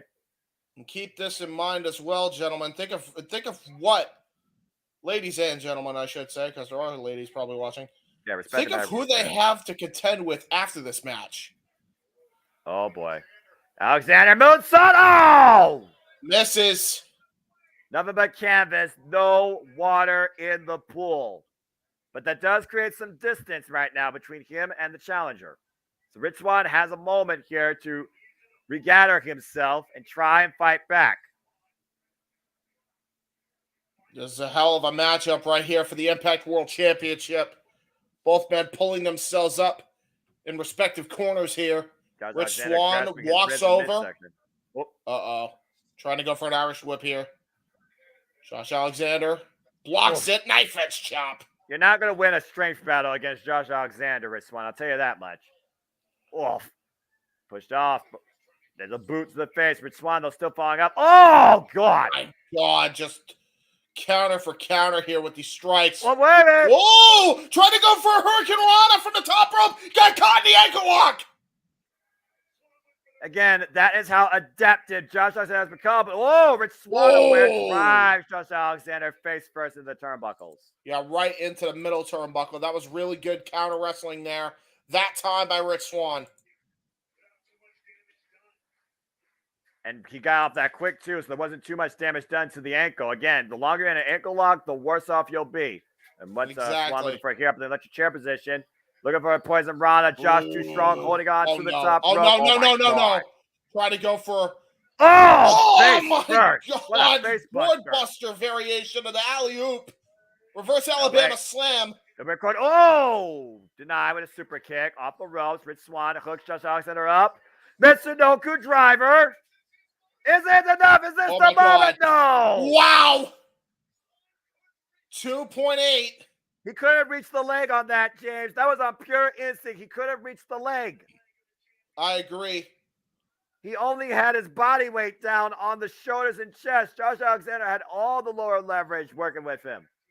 And you gotta imagine if he was able to hook both legs, we may have a new champion right now. Was that the last gasp? Was that what Rich Swann needed? Oh, wait, no, it's like cradle. It's like cradle. Number 10. Oh. Wow. Now looking for a backslide. Rich Swann rolled through, though. Josh Alexander goes up. C4 spike! My God. Wow. But he kept going for the cover. Yeah, he both saw men the are capitalize, exhausted. and Rich Swann immediately rolls away, aware of the danger, saving himself in this match. That was really smart strategy by Rich. I don't even know if he knew he was in danger, but he knew enough that he was about to get his shoulders pinned in the mat, and he rolled out of the ring. Josh Alexander's got to be beating himself on that. He had a perfect opportunity to win this thing and end this, and Rich Swann aware enough to roll the outside to prevent the decision.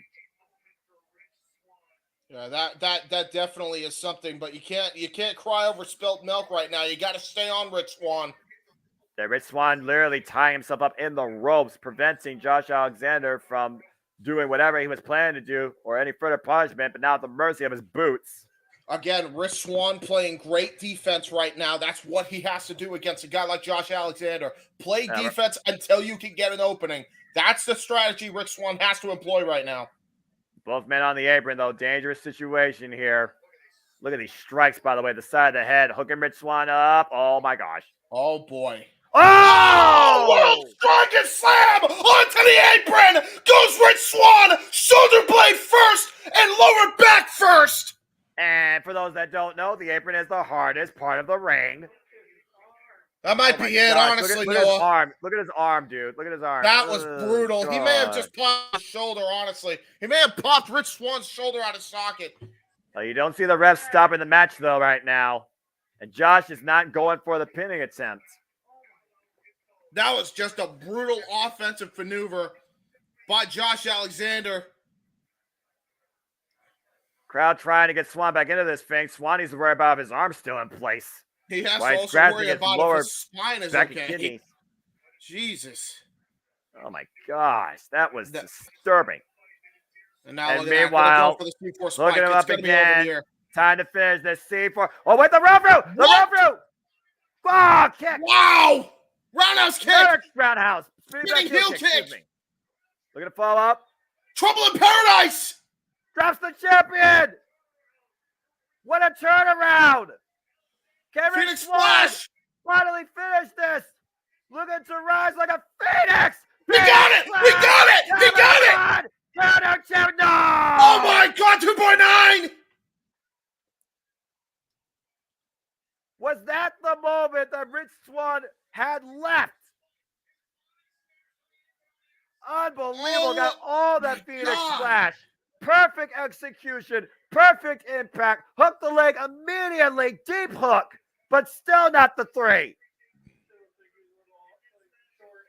This is not good. Rich Swan has got to go to the well once again. I'm not sure if he should. I think he should change strategy if he can. He's thinking about another. Looking for it again. Oh, misses. Josh landed rolls right away. on his stomach and And into the the ankle ankle lock. lock. Into the ankle lock. If he grapevines this could be it. And Rich Swan realized the mistake he made too. He knows he's in a very, very, very urgent situation. Can he find the will? Nope, grapevine. It's Oh grapevine, my like you God, said, James. there it is. Middle of the ring. And keep this in mind too. Bad shoulder blade, bad spine, hurt kidney, now an ankle lock. Rich Swan has got to be in a ton of pain right now. He's trying to break through. He's trying to find a way out of this predicament. Oh, he does. He's punching him. Hey, Rich Swan somehow finding a way to stand up to fight back, Oh, but Josh no. Alexander wrenching it even deeper. Yeah, the problem is he still had that leg grapevine. The leg was still trapped underneath Alexander, even if he does a downward punch. Whoa! Oh my God, there goes the headgear.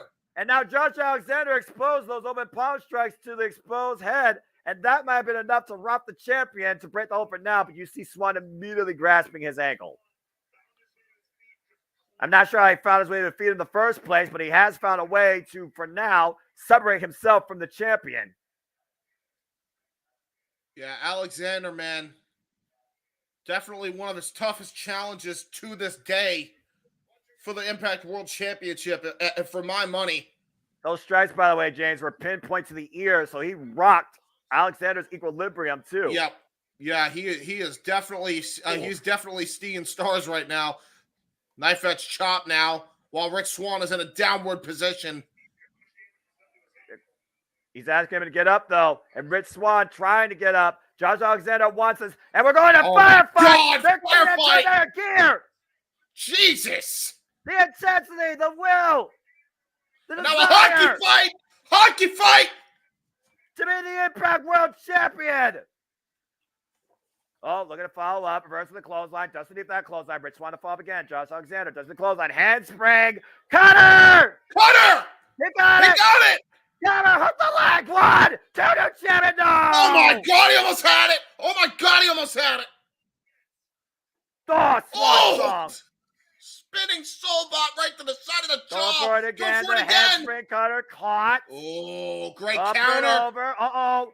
Pile Tombstone driver! pile driver! Spinning tombstone pile driver! And Go hooking for him the up C4 for the spike! C4 spike. Can he get it? There it is! They got all of it! Cover to retain to Josh Alexander is still the Iron Man and Impact World Champion. Tremendous matchup for the Impact World title. Incredible. For Josh Alexander to say Rich Swan did not have it in him, I think Rich Swan proved to a lot of people tonight that he did have what it needs what he needs in him, but unfortunately, it still was not enough to dethrone the Iron Man, the Standard, the living heartbeat of Impact Wrestling, our still Impact World Champion, Josh Alexander. Sean, I saw your comment. Remember, folks, there's no need to repeat. Yes, I am aware of that. Thank you, good sir. And we will talk more about that as the year concludes. And anything can change between here and now, too. One thing that hasn't changed is Josh Alexander with one more emphatic C4 spike. After that spinning kick, by the way, I don't know if you noticed, James, knocked the mouthpiece out of his jaw. Still retain the title tonight. Another successful title defense for the Iron Man of Impact Wrestling. The walking weapon wins. But you cannot take anything away from what Witch Swan demonstrated tonight. It was 2 years in the making. It's just going to have to be a little longer. But for now, Josh Alexander's run continues. This has been Impact Wrestling, No Surrender. And we will see you folks again here soon for Impact Wrestling at Sacrifice. Thank you for tuning in once again to a Meacham Network Multiverse Media live watch-along event production. For James Hebert, I'm the Seminole Foster. Thank you for tuning in to Impact Wrestling, No Surrender. We are not done exactly yet. We're going to go into our plugs, obviously, before we wrap things up. One thing I want to plug real quick, because Jeff told me to, and I'm going to get it. Because that was like the one thing. You have one job, man. You have one job, damn it. I have one job. Yeah, I forgot the little promotion that he wanted me to get, so I'm just going to do that real quick. All right. And there we go. All right, so there it is. And then everything else can go away. Yeah. All right. So, coming up on the Jeff Meacham Network, Multiverse of Media, for those who are a fan of our fantasy booking series video for Forbidden Door last year, well, this time around, we got this coming up. Fantasy booking series for Open Mic Night coming to you for WrestleMania. I'll point towards the sign just because it's there. There you go. Pointing to the sign. But yeah, there you go, man. And yeah, what a great show, man. That was really cool. Are you doing play-by-play for AEW Revolution, Sean? Yes, we are. And that's not the only fan that's coming up on the JMN Multiverse Media for play-by-play. I'll tell you all that much. Oh, yeah. No, we got a lot coming up here in the coming weeks for sure. But with that said, ladies and gentlemen, we're gonna wrap up our plugs. I'll go first because we always close out with the simple man with a spectacular voice. So, along with that, make sure you stay tuned for all the content coming up on the Jeff Meacham Network, Multiverse of Media. You know what I'm gonna try to do? I'm gonna see if there's any promotions that he has here. It looks like there is. So we're gonna go by that. So here we go. So, there's this coming up. I don't know if it's already passed yet, but yeah. No, actually, it's a day away. So I think I got that right. Valor Pro Wrestling, February 25th. Go check that out. If you are in the area, go check that out when you can. Make sure you check out the Greg Cherry Show, 7 p.m. Eastern, 4 p.m. Pacific, every Wednesday on the Jeff Meacham Network and Greg Cherry brand. You can check out, I already did that one. Why is there two of them? You can check out the Stat Boys Sports Bar every Tuesday at 7 o'clock p.m., 4 p.m. Pacific time. You could check out AEW Dynamite recap, Raw recap, SmackDown recap, and the No DQ review on the NoDQ.com YouTube channel. You could check out Talk Wrestling with Jeff MF and Meacham every Tuesday at 10:15 p.m. Eastern. I don't know Pacific because it's not on there, but you can do the conversion every Tuesday night right after Stat Boy Sports Bar, right after NXT, actually, pretty much. So go check that out when you can. And that's everything I have as far as pictures go. So go check that out when you all can. And then as far as my stuff, you guys can check out youtube.com/user/JHebertside95. That's JHEBERT. SIDE95. Coming up, WrestleMania Retros on the Wrestling Fortune 44 YouTube channel, youtube.com/user/Wrestling Fortune 44 Birdman, all one word. Check that out because we got a bunch of WrestleManias coming up.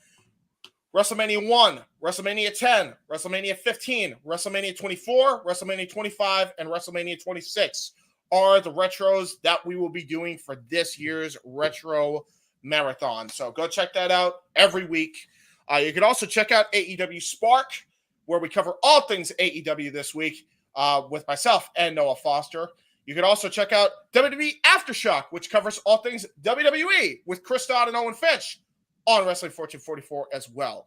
You can check out Wayne's Youth Wrestling, youtube.com/user/WYW Pride. Check that out if you want to watch some CIW wrestling.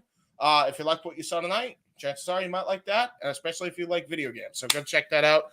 Check out Stable Wars on Casey's channel and a couple other things we've done on Casey's channel, youtube.com/user/MetalNut1120. That's his YouTube URL. Check him out. Check out the Royal Rumble Match Marathon Watch-Along. Check out the WWF Backlash 2000 Watch-Along. And check out our Stable Wars. So there you go. And check out the freaking founder who just put himself into the feed, it looks like. I'm trying. The camera's not working because there was a text. Cool. I'm trying here. The storm is. I've been running around the goddamn. I sound like shit because I'm running around the house all friggin' night. Good Lord Almighty! I just hope that you and the family are safe and everything's okay. Well, luckily I'm here by myself. The family's at the new house. Fair enough. How'd the show go? Everything go okay? The show was very fun. We had a great time. We had a great time calling it. Glad to hear it. So in the chat room, yes, we'll be doing play-by-play for Revolution. That'll be the next show we do after tonight. As far as as far as watch-alongs, yes, that's the next one. That's the next one. The next one. And again, stay tuned for open mic night tomorrow, right? Yeah, that's the gimmick, brother. Cool. Let me do one thing here real quick here. Let's see if I can do it without a hassle. It's always an adventure around here trying to do things without a hassle, but I will do my best. Mm-hmm. Yeah, we'll definitely give it. You definitely could give it a shot. There we go. Hey, okay, cool. It worked. Okay. There you go. So, JJ would want me to say that he, as far as I know, he's still playing. I did promote this. I did promote this right off the top. Yeah, on the plug. All right. Cool. So this is what's coming up. Jesus almighty. Okay, so, all right, here, let me move that thing out of the way. Okay. So we don't know for sure about the bottom row, obviously, because Backlash, the King of the Ring, Queen's Crown, and Double or Nothing aren't officially wink confirmed yet by WWE, but everything else on there is on one calendar or another from the companies. So yeah, Noah was we were a half-ass anticipating a break after Mania. Yeah, not so much. No, not at all, dude. You think dude? On top of this stuff, on top of doing a documentary, and on top of WrestleMania retros, I gotta do. James Hebert's gonna be a busy boy. Yeah, it's one of those. It's good that we have like I said, plenty of things to do, and I'm glad I was able to break in here at the end. Thank you to everybody who watched. I was kind of checking out the numbers as best I could before I came in on all across all the platforms. So again, thank you everybody. It was just one of those days here. You know, it's we here in California don't do well with inclement weather, to say the very friggin' least. Jeez. So yeah, it's I mean the house we've been in basically the entirety of my quote unquote career was not built to deal with rain. We've got, water coming in the garage. We've got a situation where, if people have been familiar with my layout here, the space between my area of the house and the living room was built onto the house after the fact. So so my area was an add-on to the room, because back in the the 70s or whatever, these 60s, these houses were kind of added on as they went. So My half of the house, there's a little divider there that's not officially official, if that makes any sense, right? I got So we got leaks. It's just I got Lovely. buckets I'm dumping out here every hour. It's batshit. Like it's not like a dangerous storm. It's gonna like knock us off the foundation and send me down the street floating, like a damn river raft ride or whatever, like Jungle Cruise. But it's it's very tedious and time consuming. So I appreciate James being able to produce and you guys being able to host. And one way or the other, I'll get here at Mike night, even if I got to go to the new house and just make my parents deal with it for 4 hours when I'm in the back room, because this rain's not going to let up, but I can't keep not being here. But I do thank both of you. I'm glad that it looks like the show itself, as far as Impact side of things, went well for them, which it's It is a couple audio issues here and there, to be fair. But other than that, yeah, for the most part. Well, I meant as far as them and the talent and them actually having a good show. Yes, very good. Yeah, it was very good. It's always good to have Impact, still be a viable company, because people have been writing them off pretty much since day one. Right. And it's yes, it's not TNA of old. We had a long talk about that at lunch on Wednesday when Aaron was in town with others of our party. But Impact Wrestling, the people that work there, people like Frankie Kazarian, who made the conscious decision to return to Impact after the shenanigans that are involved in AEW. If people like that remain in the industry and remain with that Impact Wrestling, they're in good shape, because the leadership, you've got Scott there, still calling the shots. You got people like Frankie, you got champions like Josh Alexander, championship people like Mickey James and Masha and Jordan. People say what they will about Jordan Grace and her comments on social media, but she's a hell of a talent. Moose is still there. There's so many good people. When you have Speedball Mike Bailey on the goddamn pre-show, you're in good shape. I'm just throwing it out there. Dude, and Josh Alexander fought him on the pre-show, which was a great match, by the way. Jonathan Gresham. The octopus. Yeah, I'm sorry, Jonathan Gresham. I was going to say, wait. Okay, yeah. Yeah, sorry. A lot of Jonathans, Joshes there. That's all. Yes. I've been watching all night. I've been trying not to, but it is what it is. We're live, pal.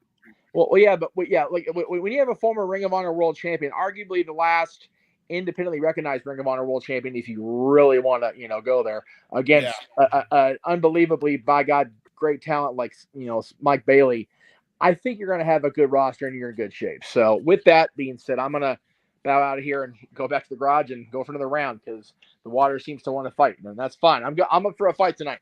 But anyway, it's Friday night fight night. I'm not watching SmackDown. Anyway, there you go. Yeah, actually it's coming on right now. So there you go. I was about to say it's just time for you. Anyway, I'll be watching Rampage pretty much soon after we get off the air here. So enjoy Rampage for those of you that watch that. Enjoy SmackDown. If you watch both, enjoy both. And wherever you are, as Vince used to say, have a pleasant evening wherever you may be, and we'll see y'all tomorrow for open mic night, because we've got a hell of a topic that's going to be our main event anyway. I'm sure James already promoted that, because I made it clear that JJ wanted that promoted without. I did indeed. It's JJ's been determined to keep this. There you go. There it is. We're trying very hard on these slow news weeks, like this week, thankfully, to have solid topics. And we know that Noah isn't exactly fond of the fantasy booking stuff, but this is the things that generates discussion. And with only, as of now, 3 matches 100% solid here, we've got a great amount to discuss. And I think it's going to be a fun, hopefully no more than 3 hours, but it is us, so we'll go for it. So again, thank you all, everybody. I'm gonna bow out, and we'll see you tomorrow. There you go, brother. Take care. Boys. Appreciate you both. There you go. Always a pleasure, brother. So with that said, where was I on the plugs for me? I think I was on Casey stuff. So we'll wrap things up on my end. As far as other stuff, stay tuned for Owen the Talkinator, which will be making a grand debut for FTW Productions, full-on editing and whatnot. Go check that out. Go check out ATW View that dropped recently. Go check out a bunch of the Simply Predicting we've done on Noah's channel. And basically check out everything under the umbrella FTW Productions, including Mistress Audio, who has released 2 new videos over the last 2 weeks. So go check them out. And yeah, there you go. Stable Wars is the only thing I think I have to promote because that involves Noah, myself, and Mistress Audio. So there you go. All right. Well, good deal. And again, folks, I hope you continue to enjoy our Multiverse Media coverage of all things wrestling with these live watch-along events, commentary, reactions, and takes and inward stuff too. We appreciate all of you. But if you want to know more about me, know this, for I am just a simple man and a lifelong fan of professional wrestling, damn it! But I digress. So find me on the Twitter, YouTube, and Instagram at Imposter1916 for all things wrestling. Shout out, of course, the entire ATW family on the Twitter. Next week's going to be fun as the All Elite League of 2023 kicks off, and it's going to be a fun Bezawak for me. Of course, we have AEW Spark that covers this week of all things All Elite Wrestling. Next week, me and James Hebert, part of FTW Productions. No DQ, of course, will have their official panel for AEW Revolution. We, of course, will have the City Predicting panel for AEW Revolution, tentative 5 p.m. Eastern Standard Time, live on my YouTube channel. And it started at Revolution 2020. I'm bringing it back, and I'm bringing the family in the fold. James, ATW Impromptu, AEW Revolution predictions and preview following the countdown to AEW Revolution Friday night. We will work more on the scheduling, the live stuff regarding that too. And then, of course, we'll be right back here next weekend. Not only for another edition of Open Mic Night, but the live watch-along coverage event for AEW Revolution to bring us into March, and we got a heck of a March ahead, too. And that's just what's coming up in the next week, too, and still more to come as far as the fun and coverage goes, too. But as always, I'd like to conclude, there are no winners, no losers, no betters, just fans with opinions for this passion we all share. At the end of the day, folks, support one another, respect each other, protect your mentality, too, treasure your families, and just enjoy life and enjoy professional wrestling. As simple as that. With that said, this has been your full-on pay-per-view coverage of Impact Wrestling's No Surrender from the Jeff Meacham Network Multiverse of Media. From the He-Man, James Hebert. From the man who was on the marquee, even if it was for a split second, Jeff motherfucking Meacham. From the mystery man himself, who was in the background the entire time, even though he was barely on the show, Paul Mead. Did I introduce myself? So I have to introduce you. Okay, cool. I got you. And from the simple man with the spectacular voice, Noah Foster, this has been your Jeff Meacham Watch-Along Network coverage. We will see you all next time. Take care, everybody. Have a good night, folks.